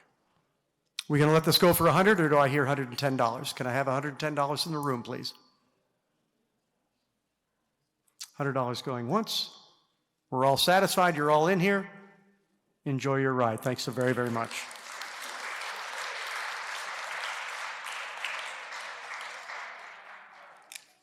So I'm assuming that we didn't get over 100 because we like police cars more than we like fire trucks. Who will give me $100 for a ride around town without handcuffs in a Easton Police Department vehicle that your tax dollars pay for? Do I hear $100, please? Who will give me a bid for $75 for this unique experience? I have two bids for... I have a bid for $75 at the table here. Suzanne, do I hear $85, please? $85 from the room, please. I'm sure this will be, oh, Sherry, I'm sure it'll be your first time in the fire in police car as well. $85 to Sherry Anderson. Thank you very much, Sherry Anderson. We're going to let Sherry have this ride for $85, folks. $85 going once. $95 here off to the right. Thank you so much. $95 for a ride in the police apparatus of your choice, I guess. $95 to the gentleman to my right. $95 going once. We're all in, satisfied here for $95. Sold to $95. Thank you, Mr. Parker.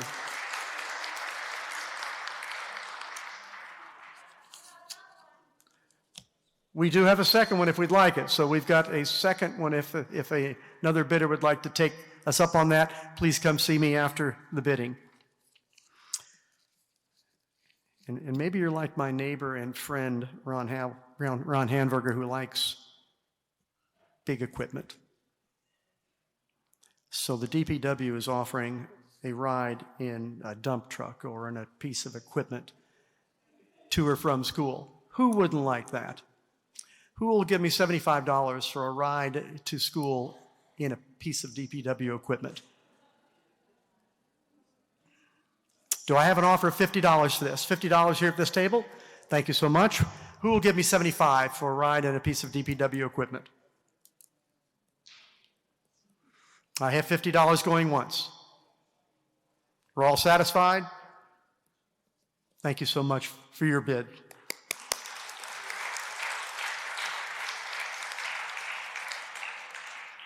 And now, the last item we have to auction off is this lovely gift by Allison Krajcek.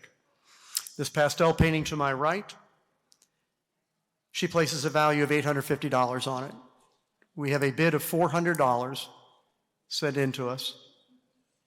Are we going to let that person take it home for $400? I'm sure there's someone in this audience who understands the value, the legacy, the history of the Cedars painting and wants to have an original work by Miss Krajcek in their home. Who will give me $450 for this? I have a $450 bid in the room. Thank you very much, sir. Can I have a $475 bid for the Allison Krajcek work?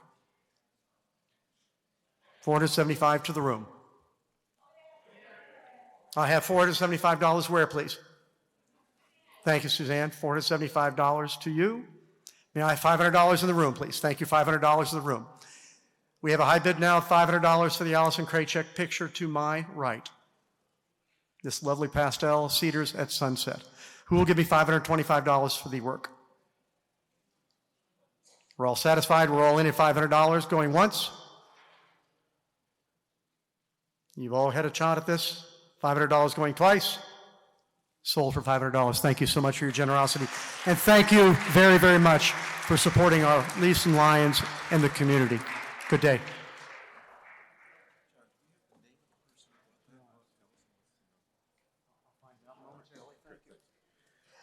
Friends, thanks very much. The Lions portion of the evening is over.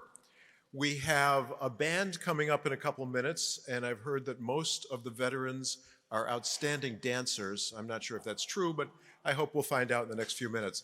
But just before that happens, Kevin Williams says that he has something special to say. I don't know what it is.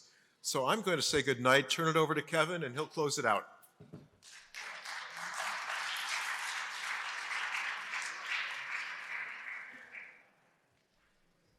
Good evening, folks.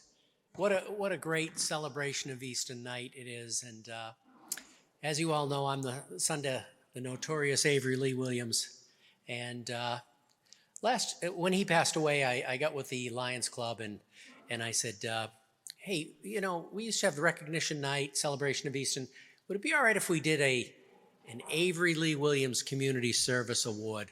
And they jumped right in with both feet. And so last year, the recipient of that was Mrs. Hazel Varela for her lifelong work with the Easton Historical Society. So well deserved. But tonight, I would like to recognize someone that has just got volunteerism running through their blood. They have worked tirelessly for civic organizations in the town of Easton, and a long time chum of my dad, and they've been into so many different projects over the years. And that person is Mr. Don Tuck. So, Don, if you could come up.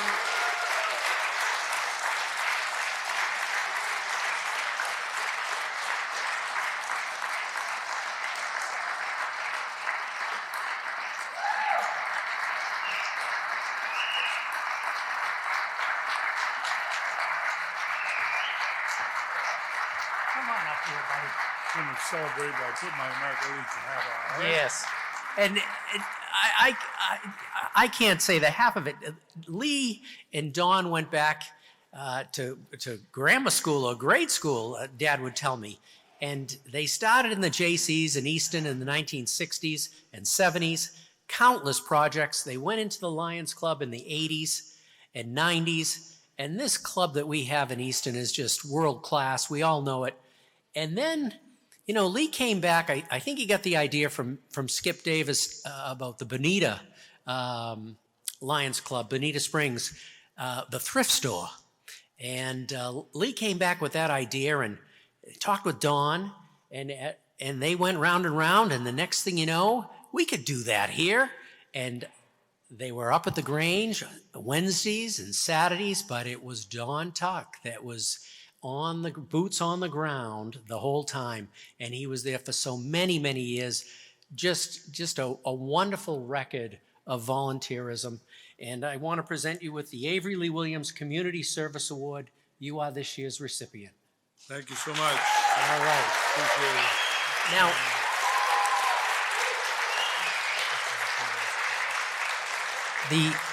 the Williams family would also like to put $5,000 into the Easton Lions Foundation for a project of Don's choice, whatever project he would like to fund. That'll certainly take some review, but you'll have to give me some time to think about that project. Absolutely. But through lessons in life and bridges to cross, you adapt and overcome. That's what we learned in the military, and that's what my best lesson in life. Thank you. Thank you for all the work you've done, Don.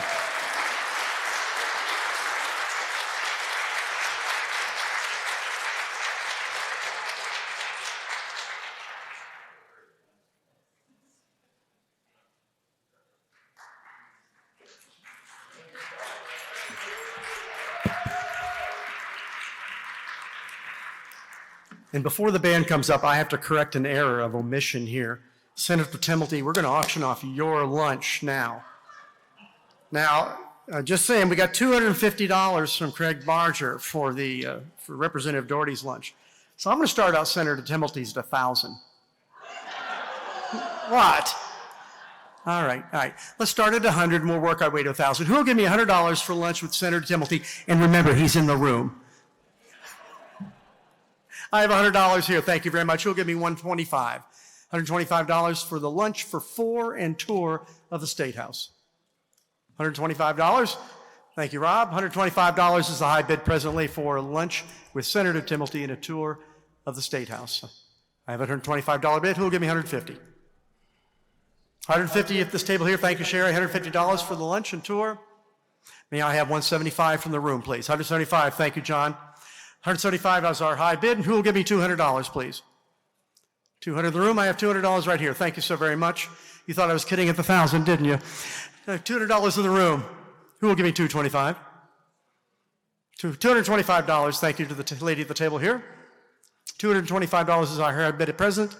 I'd like to hear $250 from the room, please. I have $250. Thank you, $250 bid at the gentleman at the table there. Thank you so much. High bid is $250.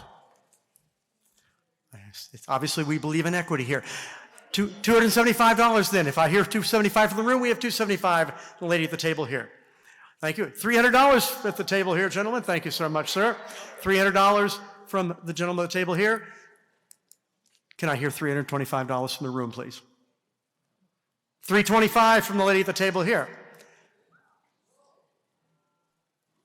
I believe I saw 5 fingers there, sir. Is that correct? Yeah, can't hear me. Can I hear $400 from the room, please? Can I hear $375 from the room, please? What is my high bid present again, please? Sherry? $325. May I have $350, please? We have $350. Thank you. We have a high bid of $350. Are we all satisfied? We're all in. Last bid of the evening, $350 for lunch with Senator Timilty. Going once? Going twice? Mr. Ames, thank you so very much.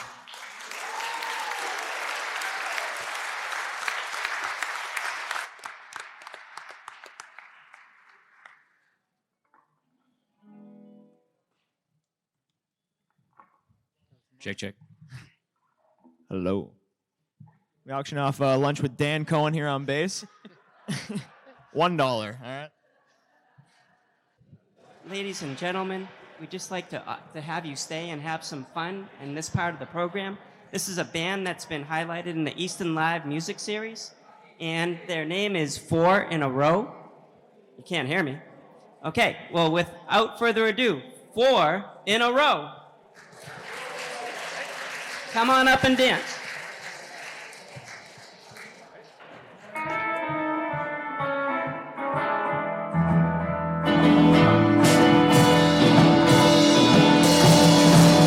Well, that'll be the day when you say goodbye. Yeah, that'll be the day when you make me cry. You say you're gonna leave. You know it's a lie, 'cause that'll be the day when I die. Will you give me all your loving and your turtle doving, all your hugs and kisses and your bunny too? Well, you say you love me, baby, but still you tell me maybe that someday, well, I'll be blue. Oh, that'll be the day when you say goodbye. Yeah, that'll be the day when you make me cry. You say you're gonna leave. You know it's a lie, 'cause that'll be the day when I die.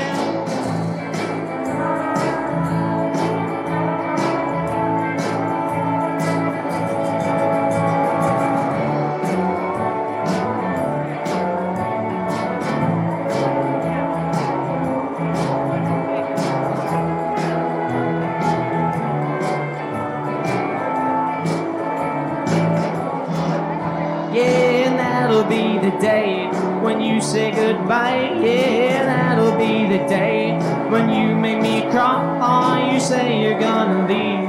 You know it's a lie, 'cause that'll be the day when I die. Well, when Cupid showers start, he shout at your heart. So if we ever part, then I'll be blue. You sit and hold me and you tell me boldly that someday, well, I'll be blue. Oh, that'll be the day when you say goodbye. Yeah, that'll be the day when you make me cry. You say you're gonna leave. You know it's a lie, 'cause that'll be the day when I die. Well, that'll be the day. Oh, that'll be the day. Oh, that'll be the day.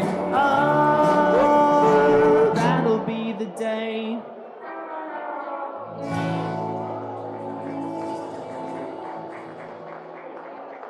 All right, thank you very much.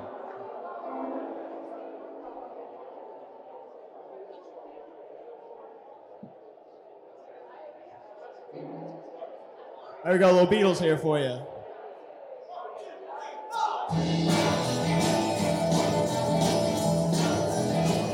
Well, she was just 17. Do you know what I mean? And the way she looked was way beyond compare. She wouldn't dance with another. Oh, since I saw her standing there. Well, she looked at me, and I could see that before too long I fell in love with her. She wouldn't dance with another. Oh, since I saw her standing there. Well, my heart went boom when I crossed that room, and I held her hand in my ear. Oh, we danced through the night. Yeah, we held each other tight. And before too long, I fell in love with her. She wouldn't dance with another. Oh, since I saw her standing there.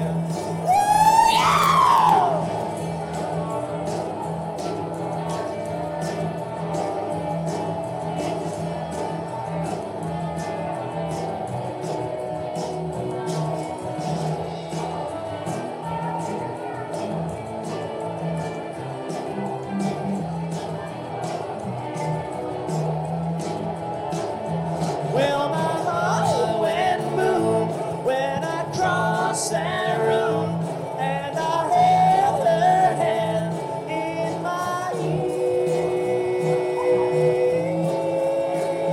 Oh, we danced through the night, yeah, we held each other tight, and before too long, I fell in love with her.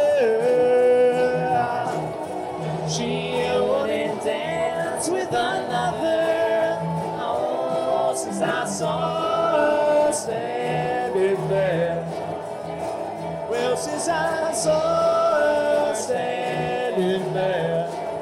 Hey, well, since I saw her standing there. Woo!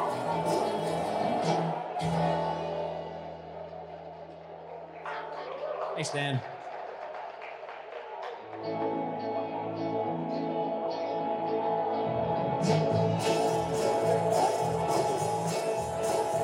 Well, that's alright now, mama.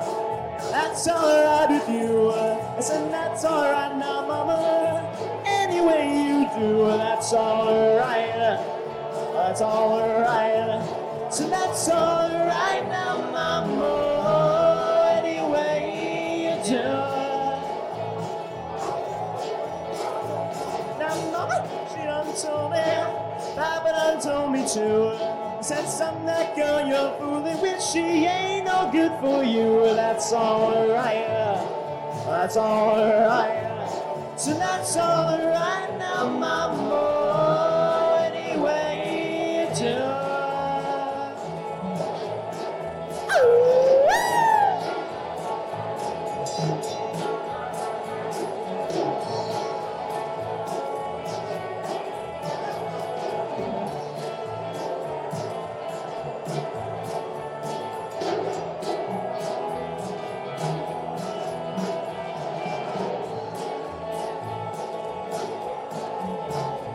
Well, I'm leaving town, baby. Well, I'm leaving town for sure. And then you won't be bothered with me hanging around your door. That's alright. Oh, that's alright. So that's alright now, mama. Any way you do.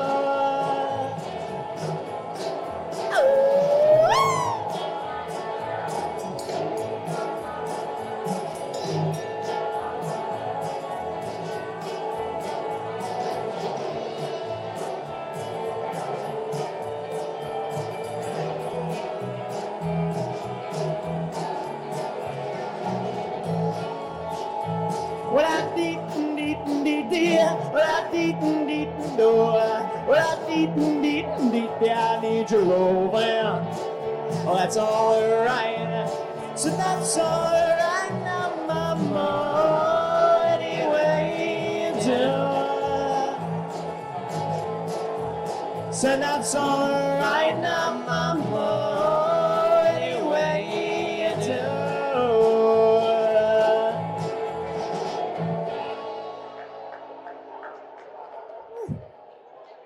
All right, Pete, you seen the Elvis movie?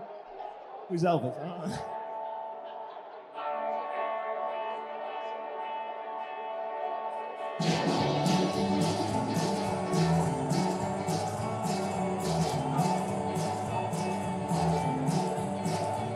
Well, my baby and me were at that last Saturday night. Had my hair piled high, my baby just looked so right. Well, mama wanted you on back by 2. I don't care if it's past curfew. Come on, pretty baby, let's get out of here right away. Well, we found a little place that really didn't look half bad. Have a whiskey on the rocks, change up the number on the jukebox. Well, thrown out the corner into that can. All they played was Disco Man. Come on, pretty baby, let's get out of here right away. We're gonna rock this town, rock it inside out. We're gonna rock this town, make them scream and shout. Well, rockin' man, well, we're gonna rock till we pop, we're gonna rock till we drop, we're gonna rock this town, rip this place apart. Dan Cohen on bass.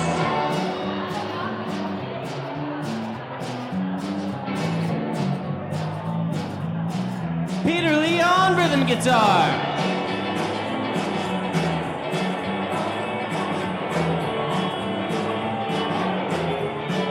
Mike Corley on lead.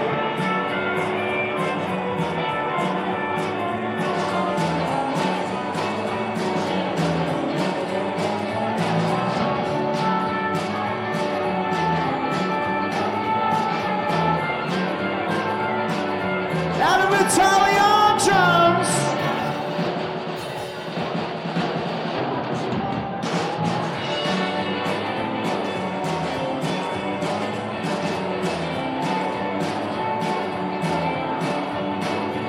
Well, there we were, just a-bopping on the big dance floor. But there's a real square cat who looks at 1974. Well, you look at me once, look at me twice, oh, look at me again, and there's gonna be a fight. We're gonna rock this town, rip this place apart. We're gonna rock this town, rock it inside out. We're gonna rock this town, make them scream and shout. Well, rockin' man, well, we're gonna rock till we pop it, gonna rock till we drop. We're gonna rock this town, rip this place apart. We're gonna rock this town and rip it all apart.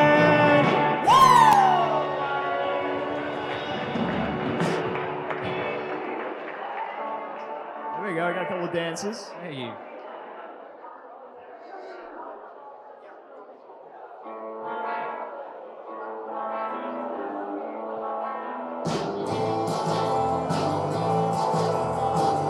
As I walk alone, I wonder what went wrong with our love, a love that was so strong. And as I still walk out, I think of the things we've done together while our hearts were young. I've been walking in the rain, tears are falling and I feel the pain, wishing you were here by me to end this misery. I wonder why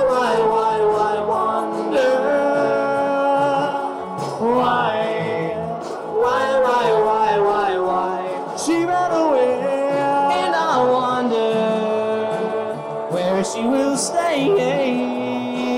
My little runaway, run away. Yeah.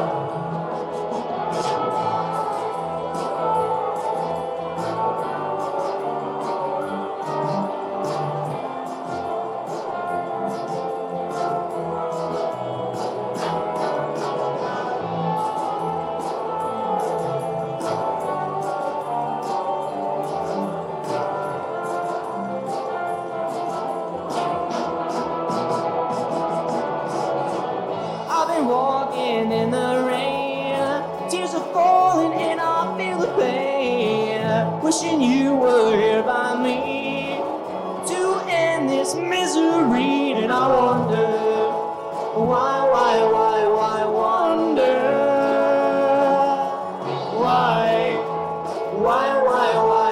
why she ran away. And I wonder where she will stay, my little runaway. Run, run, run, run, run away. Run, run, run, run, run away. Run, run, run, run, run away. Run, run, run, run away.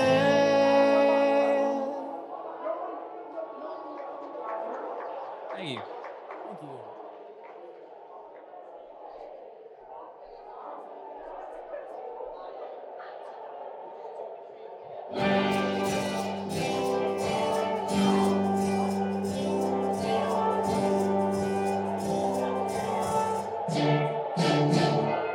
He rocks in the treetop all the day long, up and singing his song. All the little birds on Jaybird Street, let me the robin go a tweet, tweet, tweet, rockin' robin, tweet, tweet, rockin', rockin', robin, tweet, tweedly deep, go rockin' robin, 'cause you're really gonna rock tonight.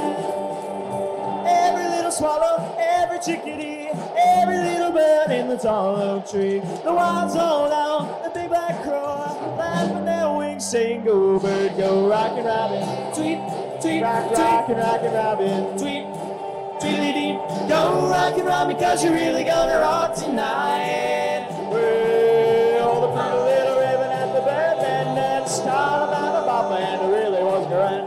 It started going steady and it bless my soul. They out popped the buzzard and the oriole. He rocks in the treetop all day long, hopping and a bopping and a singing his song. All the little birds on Jaybird Street, let me the robin go a tweet, tweet, tweet, rockin' robin, tweet, tweet, rockin', rockin', robin, tweet, tweedly deep, go rockin' robin, 'cause you really gotta rock tonight. Let's go!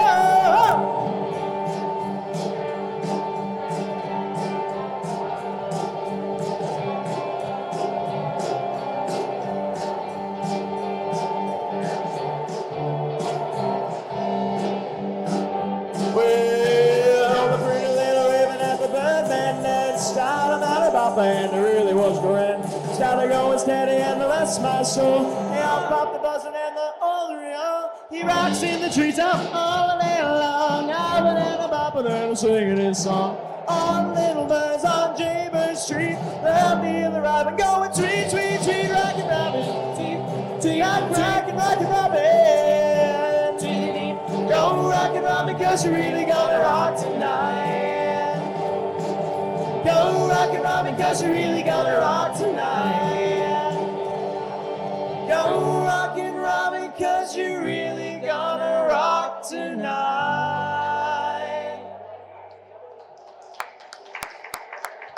What was that one?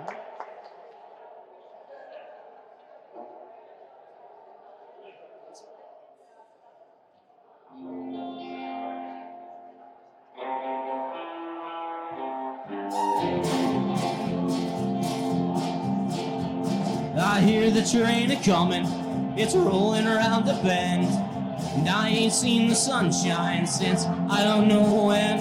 I'm stuck in Folsom Prison, and time keeps dragging on, but that train keeps a-rolling on down to San Antonio. When I was just a baby, my mama told me, son, always be a good boy and don't ever play with guns.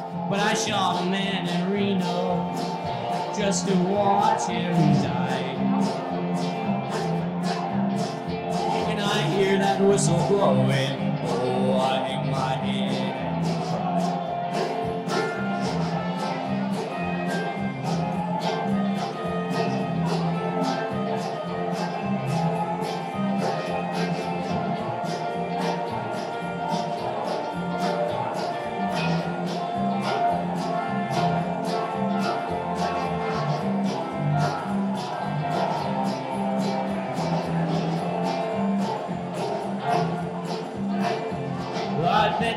rich folks eating from a fancy dining car.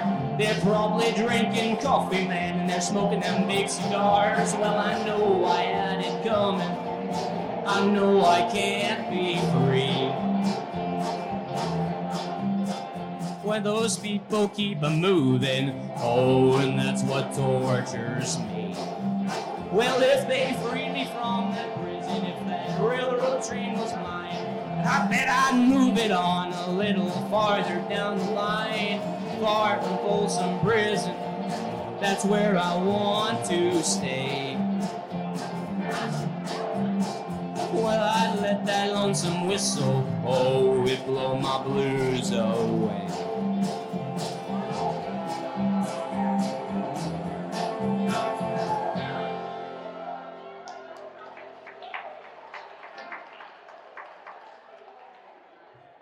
Hey.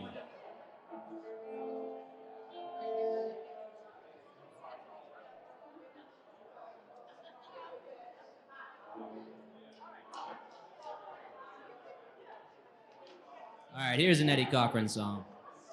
Ooh, well, I got a girl with a wrecking machine. When it comes to rocking, she's a queen. I love to dance on Saturday night. All alone, I can hold her tight. But she lives on 20th floor uptown. The elevator's broken down, so I walk 1, 2, 5, 3, 5, 4, 5, 6, 7, 5, 8, 5 more. I'm on 12, I'm starting to drag. 15th floor, I'm ready to say. Get to the top, well, I'm too tired to rock. Well, it's in Chicago for repairs. Till it's fixed, I'm using the stairs. I hope they hurry before it's too late. I love my baby too much to wait. All this run is dragging me down to find my corpse draped over a rest. So I walk 1, 2, 5, 3, 5, 4, 5, 6, 7, 5, 8, 5 more. I'm on 12, I'm starting to drag. 15, 4, I'm ready to sing. Get to the top, well, I'm too tired to rock. Oh no, hit it, let's go.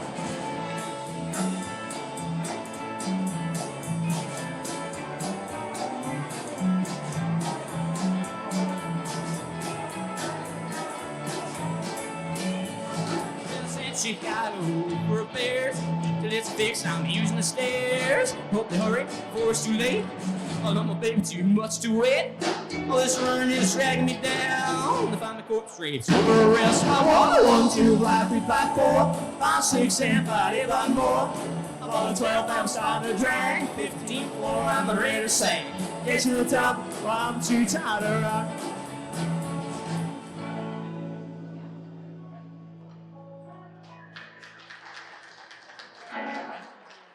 Thank you very much. How about that lemon tart? That was really good, right, Mike? Sure was.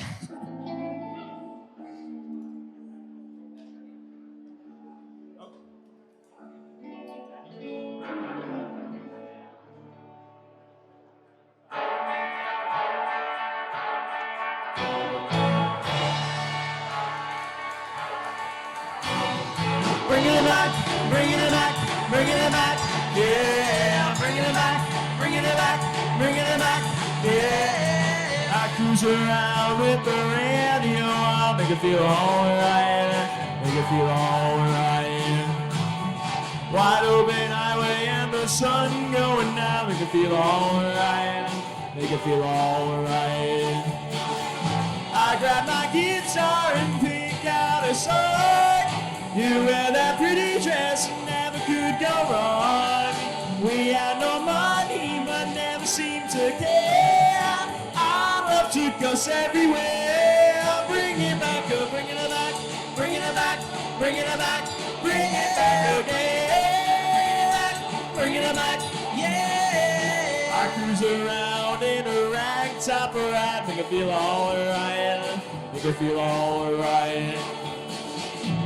Now I've got no one by my side. Makes it feel alright. Makes it feel alright. Though I never share my memories, no one by my side to comfort me. I need your little hand to hold in mine. There to hold it all the time. Bring it back, oh, bring it back, bring it back, bring it back. Bring it back again.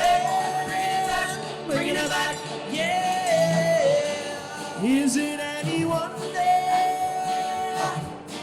why I love you so? Why I love you so? You are my first love, but when my mind's at ease, you're the one I'm thinking of.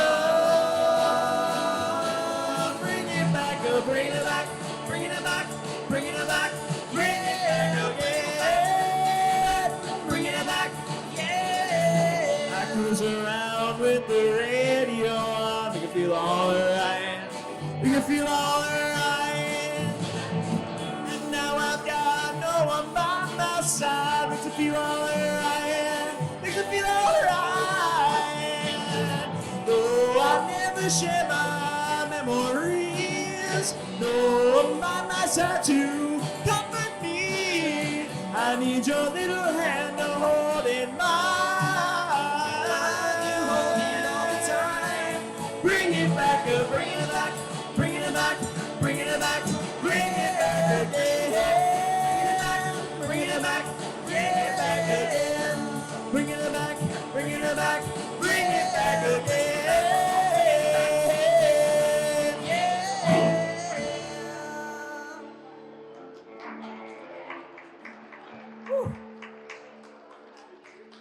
Thank you.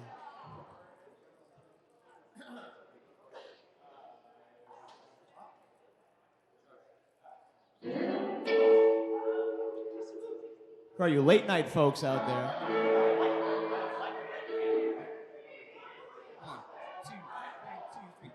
1, 2, 3 o'clock, 4 o'clock, rock. 5, 6, 7 o'clock, 8 o'clock, rock. 9, 10, 11 o'clock, 12 o'clock, rock. We're gonna rock around the clock tonight. Put your glad rags on, join me on. We'll have some fun when the clock strikes 1. We're gonna rock around the clock tonight.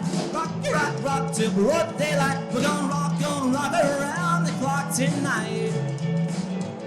When the clock strikes 2, 3, and 4, if the band slows down, we'll yell for more. Come on and rock around the clock tonight. Rock, rock till broad daylight. We're gonna rock around the clock tonight. When the chimes ring 5, 6, and 7, we'll be right in 7th heaven. Come on and rock around the clock tonight. Rock till broad daylight. We're gonna rock around the clock tonight. Get the mic, let's go.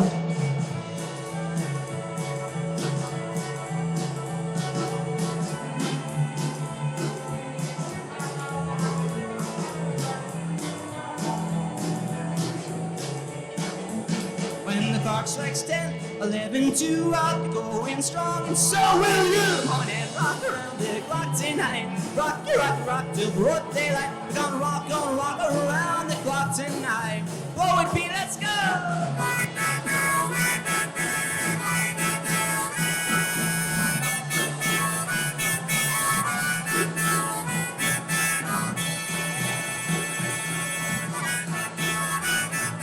The clock's up, cool off then and start rocking around. Rock again, come on and rock around the clock tonight. Rock till broad daylight. We're gonna rock around the clock tonight.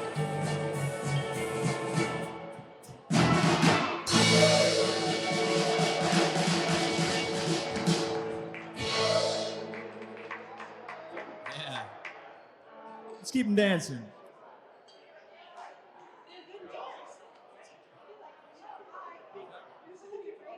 Let's go.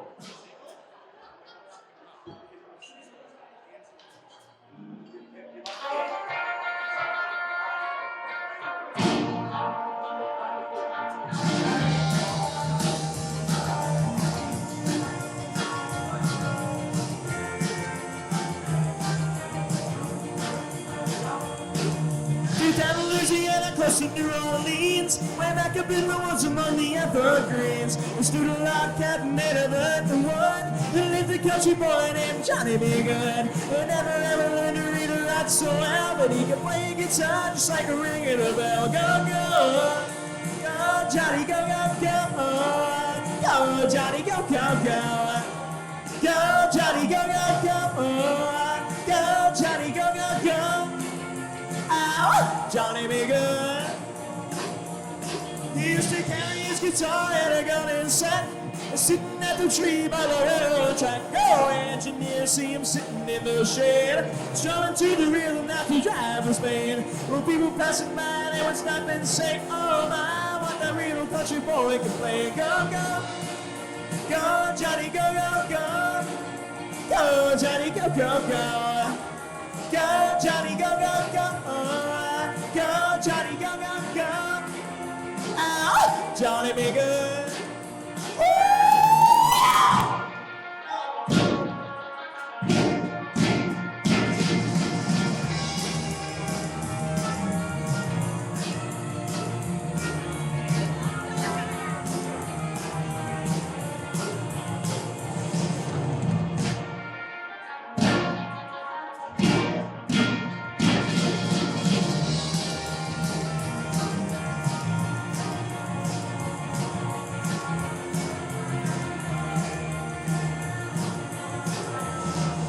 His mama told me someday you will be a man, and you will be the leader of a big old band. Many people coming from miles around, hear you playing music when the sun goes down. Maybe someday your name will be in the lights singing, Johnny, be good tonight. Go, go, go, Johnny, go.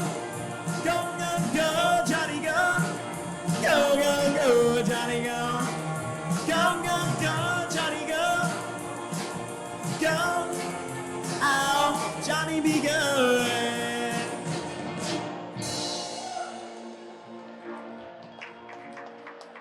Great dancing, guys.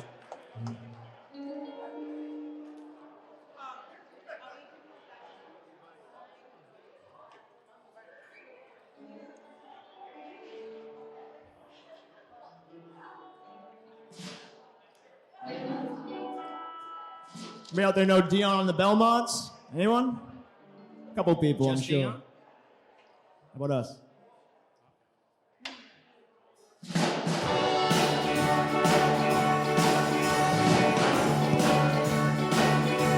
Oh, well, I'm the type of guy who will never settle down. Where a pretty girl saw her, well, you know that I'm around. I hug them and I kiss them, 'cause to me they're all the same. I love them and I squeeze them, they don't even know my name. They call me the Wanderer, yeah, the Wanderer. I roam around, around, around, around. Well, there's Flo on my left arm and there's Mary on my right. But Janie is the girl, well, that I'll be with tonight. But when she asks me which one I love the best, I tear up my shirt and show her Rosie on my chest. 'Cause I'm the Wanderer, yeah, the Wanderer. I roam around, around, around, around. Well, I roam from town to town. I go through life without a care. Well, I'm as happy as a clown with my two fists of iron, but I'm going nowhere now. Yeah, I'm the type of guy who will never settle down. I'm never in one place. I roam from downtown, and when I find myself now falling for some girl, well, I'm riding into that car of mine and cruise around the world. 'Cause I'm the Wanderer, yeah, the Wanderer. I roam around, around, around, around, yeah.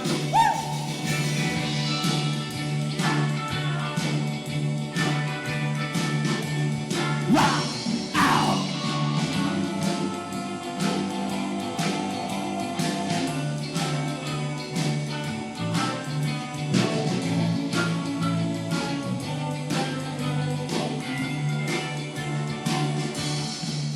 Well, I roam from town to town. I go through life without a care. Well, I'm as happy as a clown. My two fists of iron, but I'm going nowhere now. Yeah, I'm the type of guy who will never settle down. I'm never in one place. I roam from town to town. And when I find myself now, I'm falling for some girl. Well, I'm right into that jar of mine, cruise around the world. 'Cause I'm the Wanderer, yeah, the Wanderer. I roam around, around, around, around. 'Cause I'm the Wanderer, yeah, the Wanderer. I roam around, around, around, around, yeah. 'Cause I'm the Wanderer, yeah, the Wanderer. I roam around, around, around, around. But All right. Hey. That's right. Just for Mike. Always. Always. I gotta dance up here. It's how it makes it work. Right? Someone knows it. We'll see you back here in a second.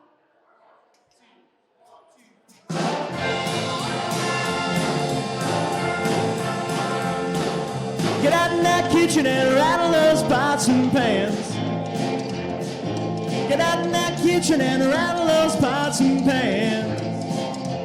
Well, they're all my breakfast, 'cause I'm a hungry man. I said, shake, rattle, and roll. Shake, rattle, and roll. Yeah, shake, rattle, and roll. Shake, rattle, and roll. Well, you never do nothing to save your doggone soul.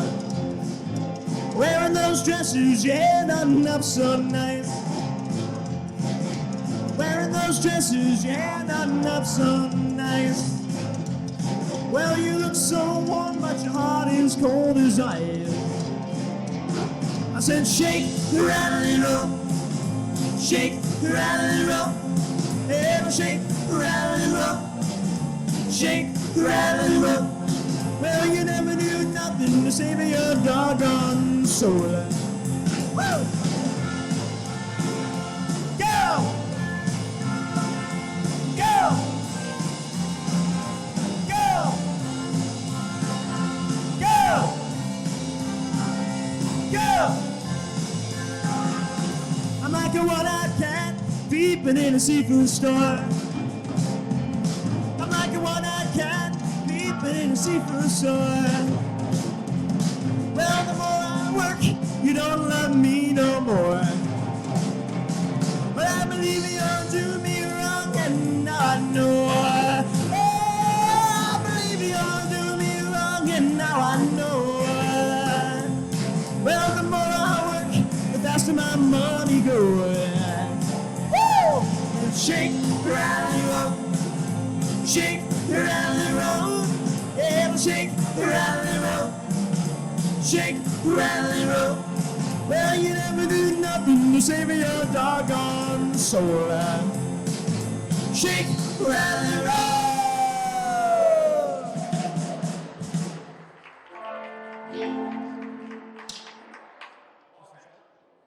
Wop, bop, loom, bop, wop, bamboo, to the booty, on Rudy, to the booty, on Rudy, to the booty, on Rudy, to the booty, on Rudy, to the booty, on Rudy.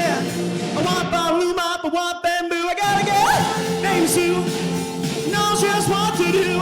I gotta get L named Sue, knows just what to do. She bobs to the east, she bobs to the west. She's the girl that I love best. To the booty.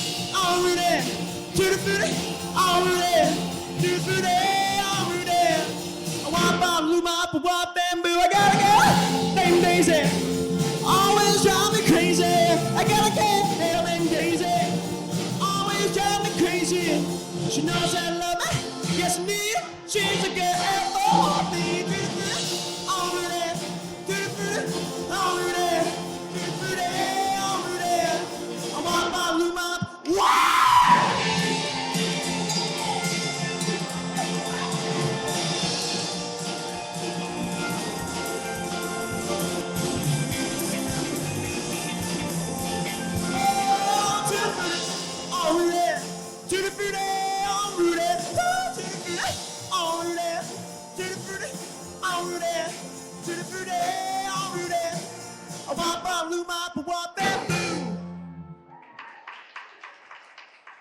All right.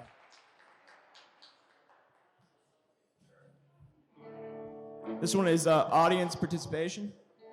You don't gotta move, don't worry. You don't gotta move. You can, though. You can if you want. You gotta sing. I'll count you in, don't worry.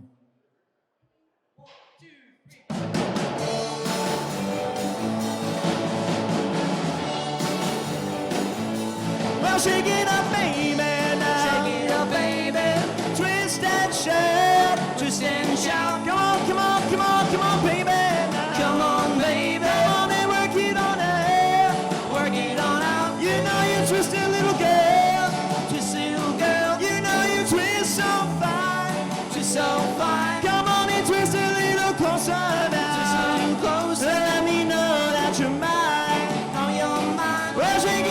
shake it, baby. Now. Shake it up, baby.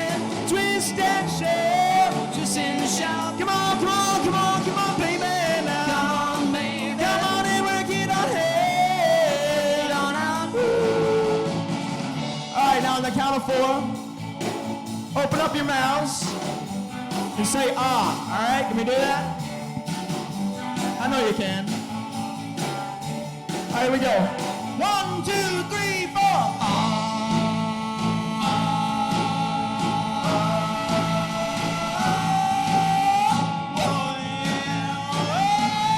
Shake it up, baby.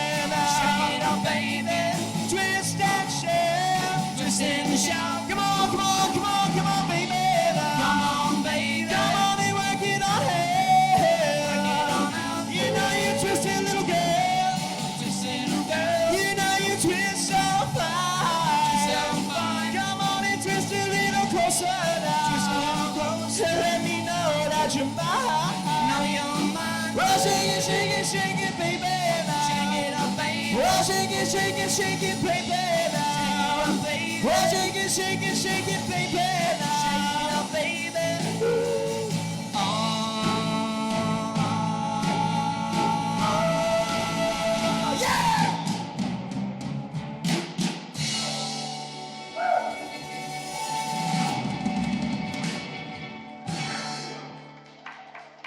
All right, there we go. Good participation there, guys.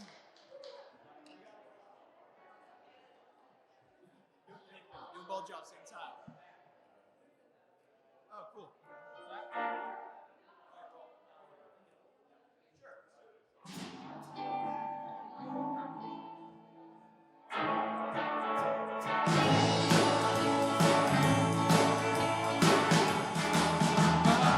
Think it over what you just said. Think it over in your pretty little head. Are you sure that I'm not the one? Is your love real or only fun? You think it over. You think it over. My heart grows cold and no. Think it over and think of me. Think it over and you will see a happy day when you and I think as one and kiss the blues goodbye. Think it over, yes, think it over. Only heart grows cold and no.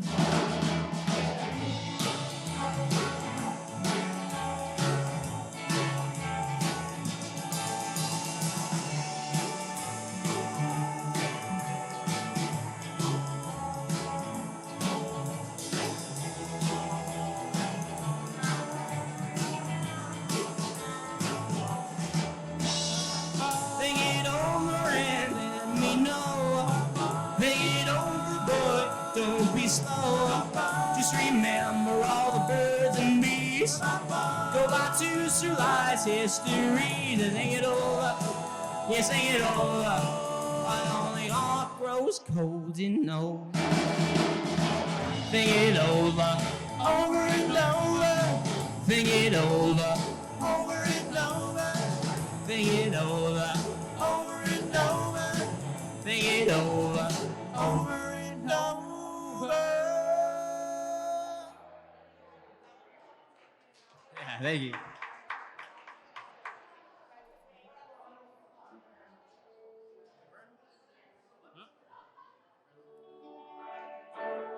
Get a little Elvis here for you.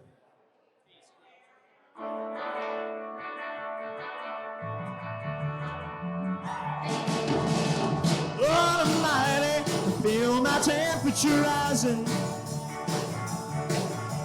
Higher and higher, it's burning through to my soul. Girl, girl, girl, are you gonna set me on fire? My brain is flaming, oh, I know it's ready to go. Yeah, your kisses will lead me higher, like the sweet song of a choir. You light my morning sky with burning love. Ooh, ooh, ooh, I feel my temperature rising. Help me, I'm flaming, I must be a hungry tonight. It's hard to breathe in, my chest is a heaving. Well, I might just turn into smoke, but I feel fine, yeah. Your kisses will lift me higher, like a sweet song of a choir. You light my morning sky with burning love. Oh, have mercy.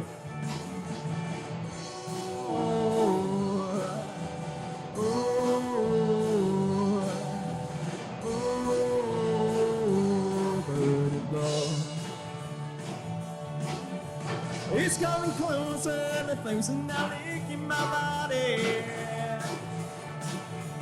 Lord have mercy, I feel like I'm slipping away. It's hard to breathe in, my chest is a heaving. Well, I might just turn into smoke, but I feel fine, yeah. Your kisses lift me higher, like a sweet song of a choir. You light my morning sky with burning love. Oh, let's go, everyone, let's go. It's just a hunk of burning love. It's just a hunk of burning love. It's just a hunk of burning love. It's just a hunk of burning love. Thank you. Oh, thank you so much.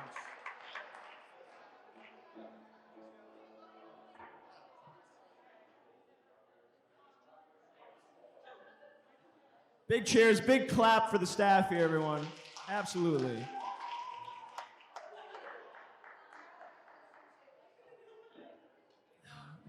Mike, is yours gin or water? Oh, you lucked out. All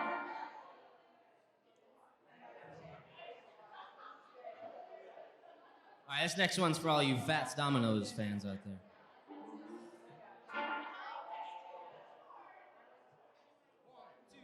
Well, you made me cry when you said goodbye. That a shame. My tears fell like rain. Ain't that a shame? And you're to blame. Well, you broke my heart when you said we'll part. Ain't that a shame?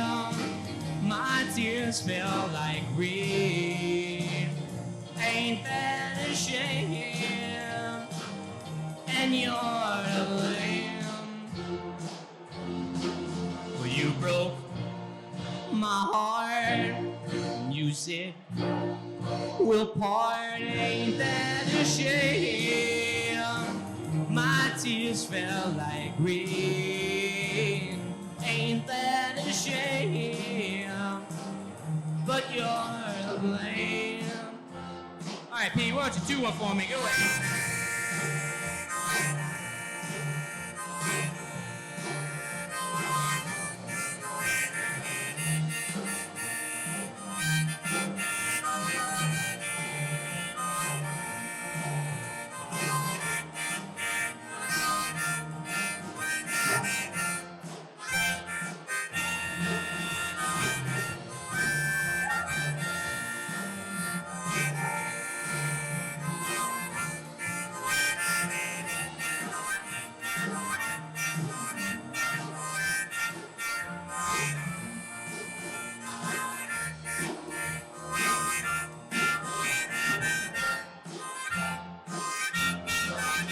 Farewell, goodbye, although I'll cry. Ain't that a shame? Yeah, my tears fell like rain.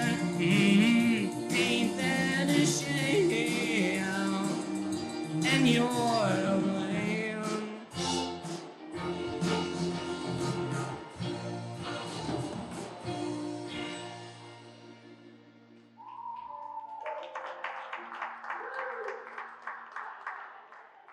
Thank you.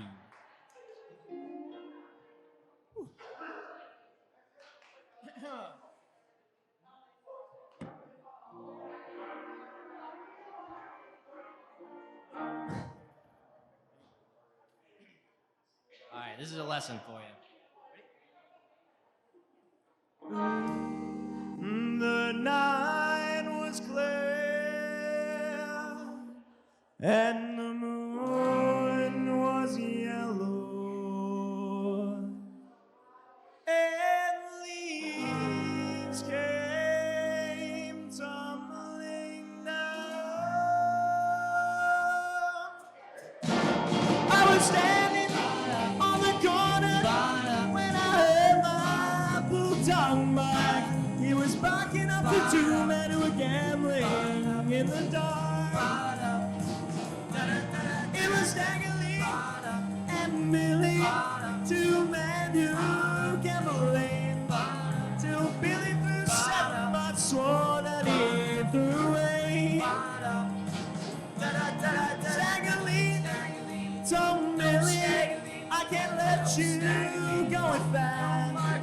You've won all my money and my brand new Stetson now. Staggerly went home and he got his 44. Said I'm going to the ballroom just to pay the debt I owe. Go on, Stagger.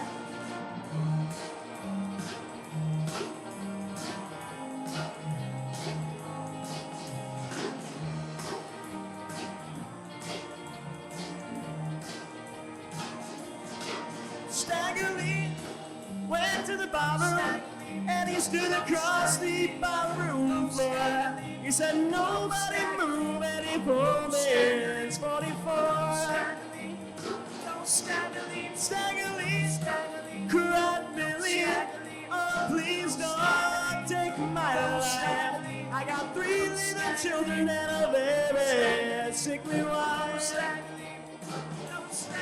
Staggerly shot Millie, oh he shot that poor boy so bad that the bullet ripped through Billy and it broke the bartender's glass. Oh, Staggerly. Oh, oh, oh,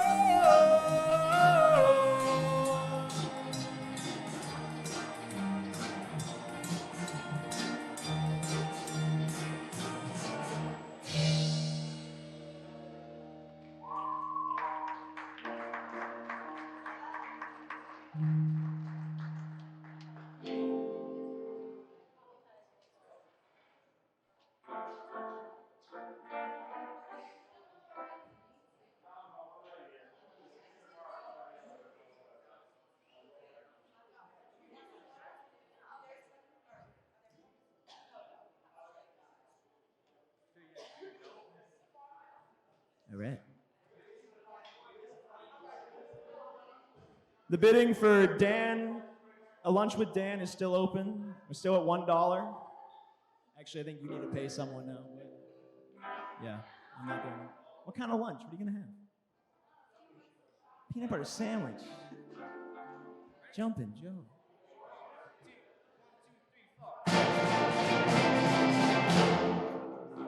You look like an angel. Look like an angel. Walk like an angel. Walk like an angel. Talk like an angel, but I got wise.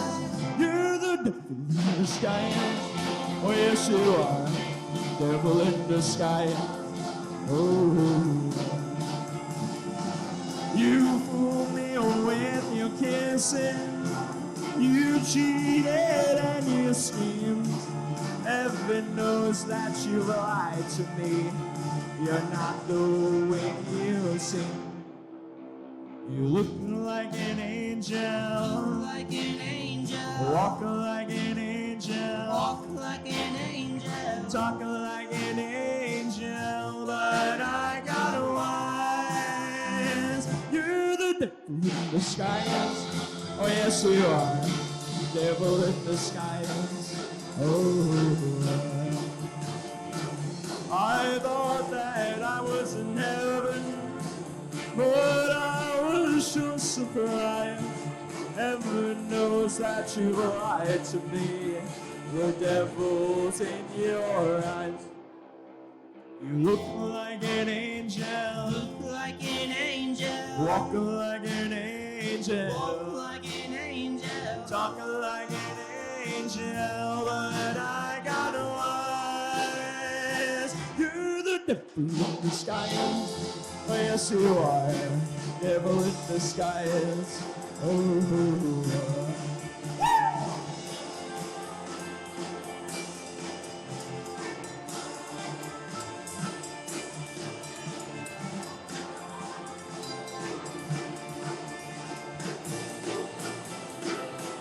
You're the devil in disguise. Oh, yes, you are.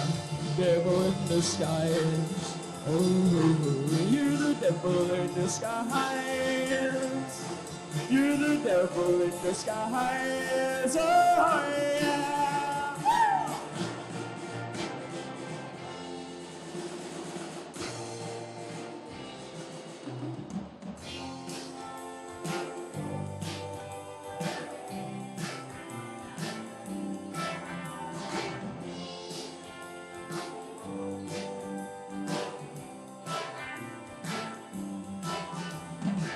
Needed a shelter, someone's arms, and there you were. I needed someone to understand my ups and downs, and there you were. With sweet love and devotion, when you touching my emotion, I wanna stop and thank you, baby.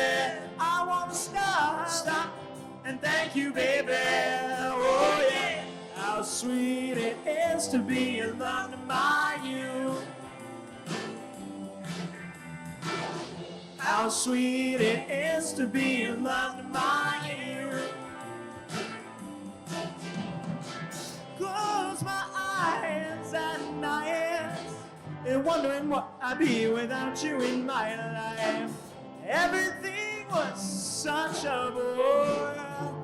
All the things I seen I've done before, but you brighten up all of my days.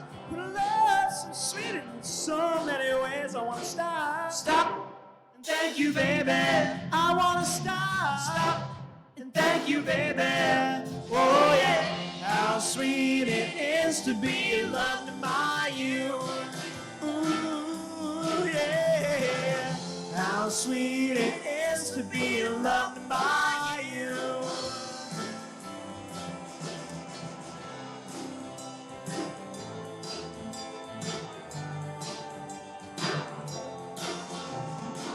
You were better to me than I've been to myself. For me, it's you and nobody else. I wanna stop and thank you, baby. I wanna stop and thank you, baby. Oh yeah, how sweet it is to be loved by you. It's like sugar, baby. How sweet it is to be loved by you.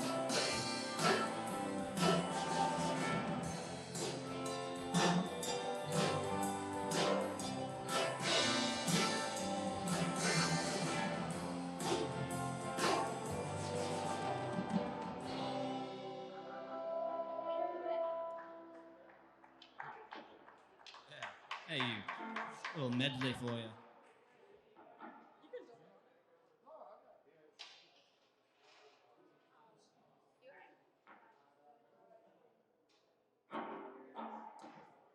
Alrighty.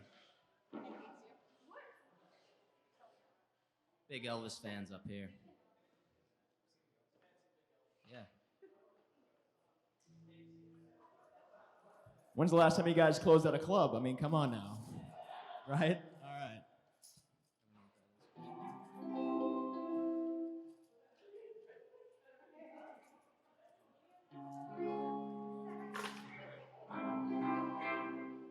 You ain't nothing but a hound dog, crying all the time.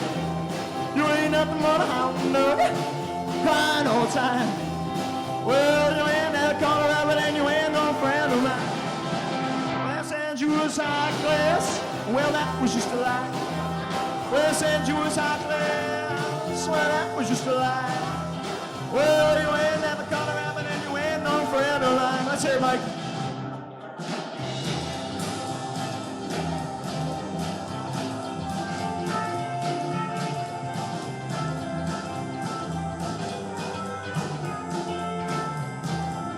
You ain't nothing but a hound dog, crying all the time.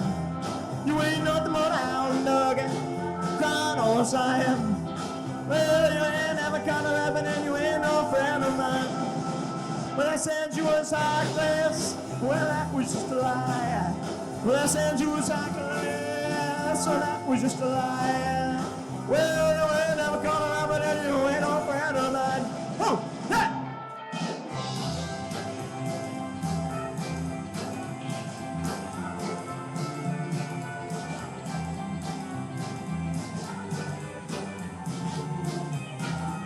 You ain't nothing but a hound dog, crying all the time. You ain't nothing but a hound dog, crying all the time.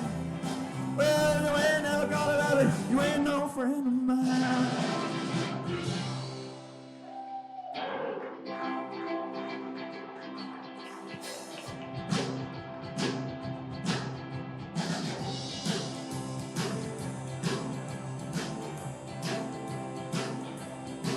Well, come on over, baby, all out of shaking going on. I said, come on over, baby, maybe you can go wrong.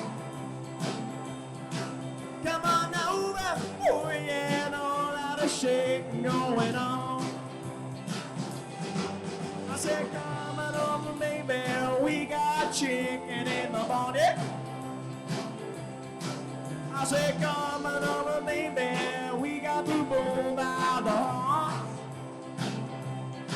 We ain't faking, oh yeah, all out of shaking going on. All right, Marky, let's hear it.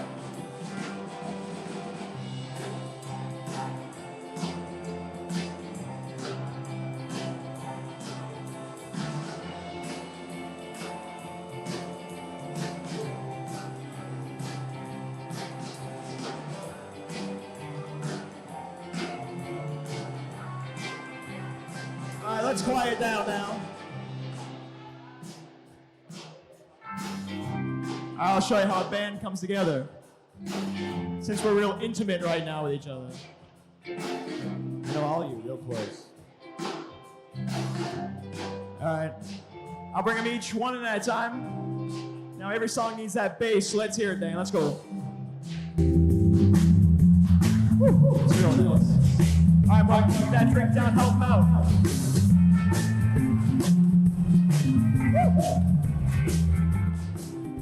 Had a little rhythm guitar in there myself. All right, bring it home, Adam. Let's go. I said, shake, baby, shake. On a shake, oh baby, shake. And I shake, baby, shake. Come on and shake, oh baby, shake. Come on over, oh yeah, and all out of shaking going on. One more time, yeah. I said, shake, oh baby, shake. Come on and shake, oh baby, shake. Ooh, shake, oh baby, shake. Come on and shake, oh baby, shake. Come on over, oh yeah. All out of shaking going on.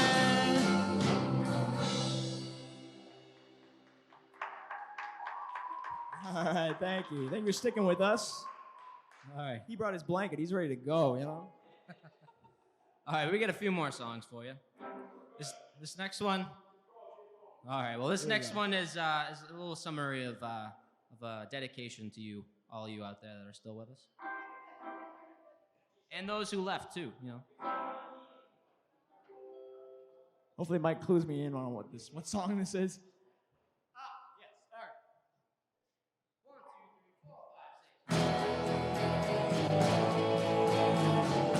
One night with you is all that I'm now praying for. The things that we took a plan will make all my dreams come true. Just call my name and I'll be right by your side with your sweet helping hand. My love's too strong to hide.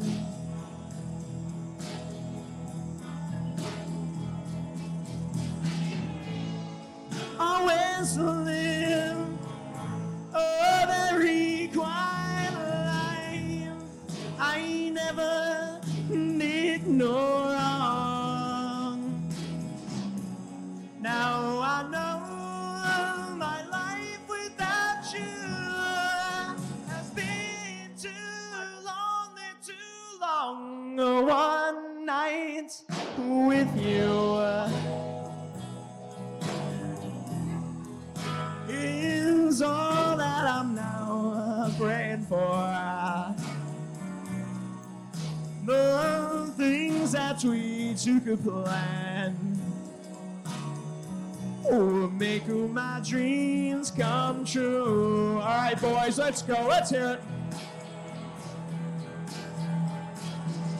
Oh, always live a very quiet life. I never did no wrong. Now I know my life without you has been too lonely, too long. One night with you is all that I'm now praying for. The things that we took a plan will make my dreams come true.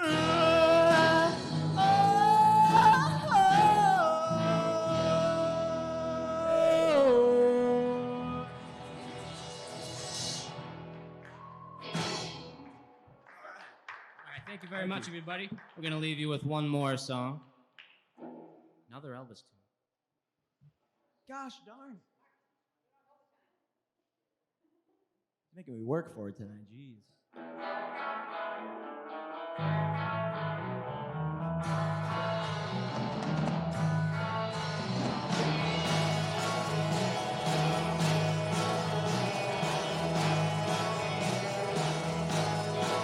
Train ride,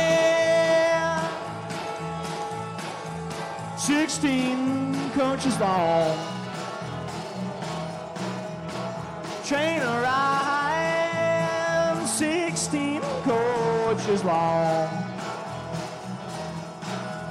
Well, that long black train got my baby gone. Train, coming down the line. Train, coming down the line. Well, that long black train coming back, oh mine, she's mine, oh mine. Let's go.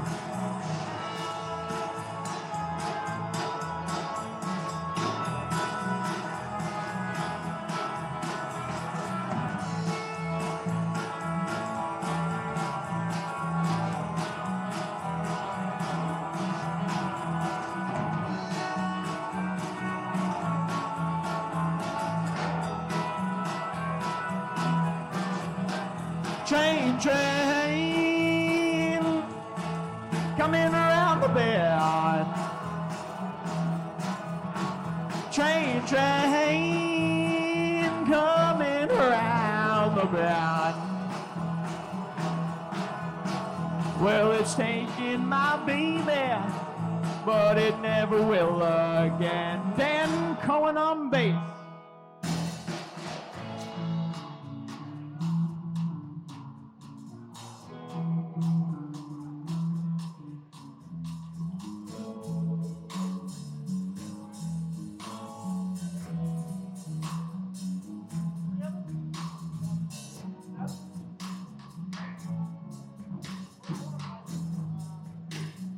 All right, Adam, let's go.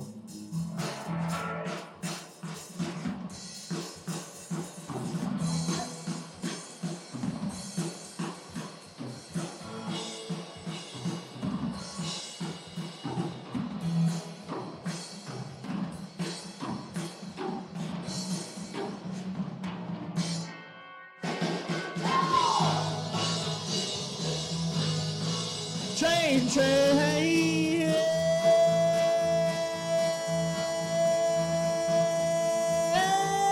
Coming around the bend. Train, train, coming around the bend. Well, it's taking my baby, but it never will again.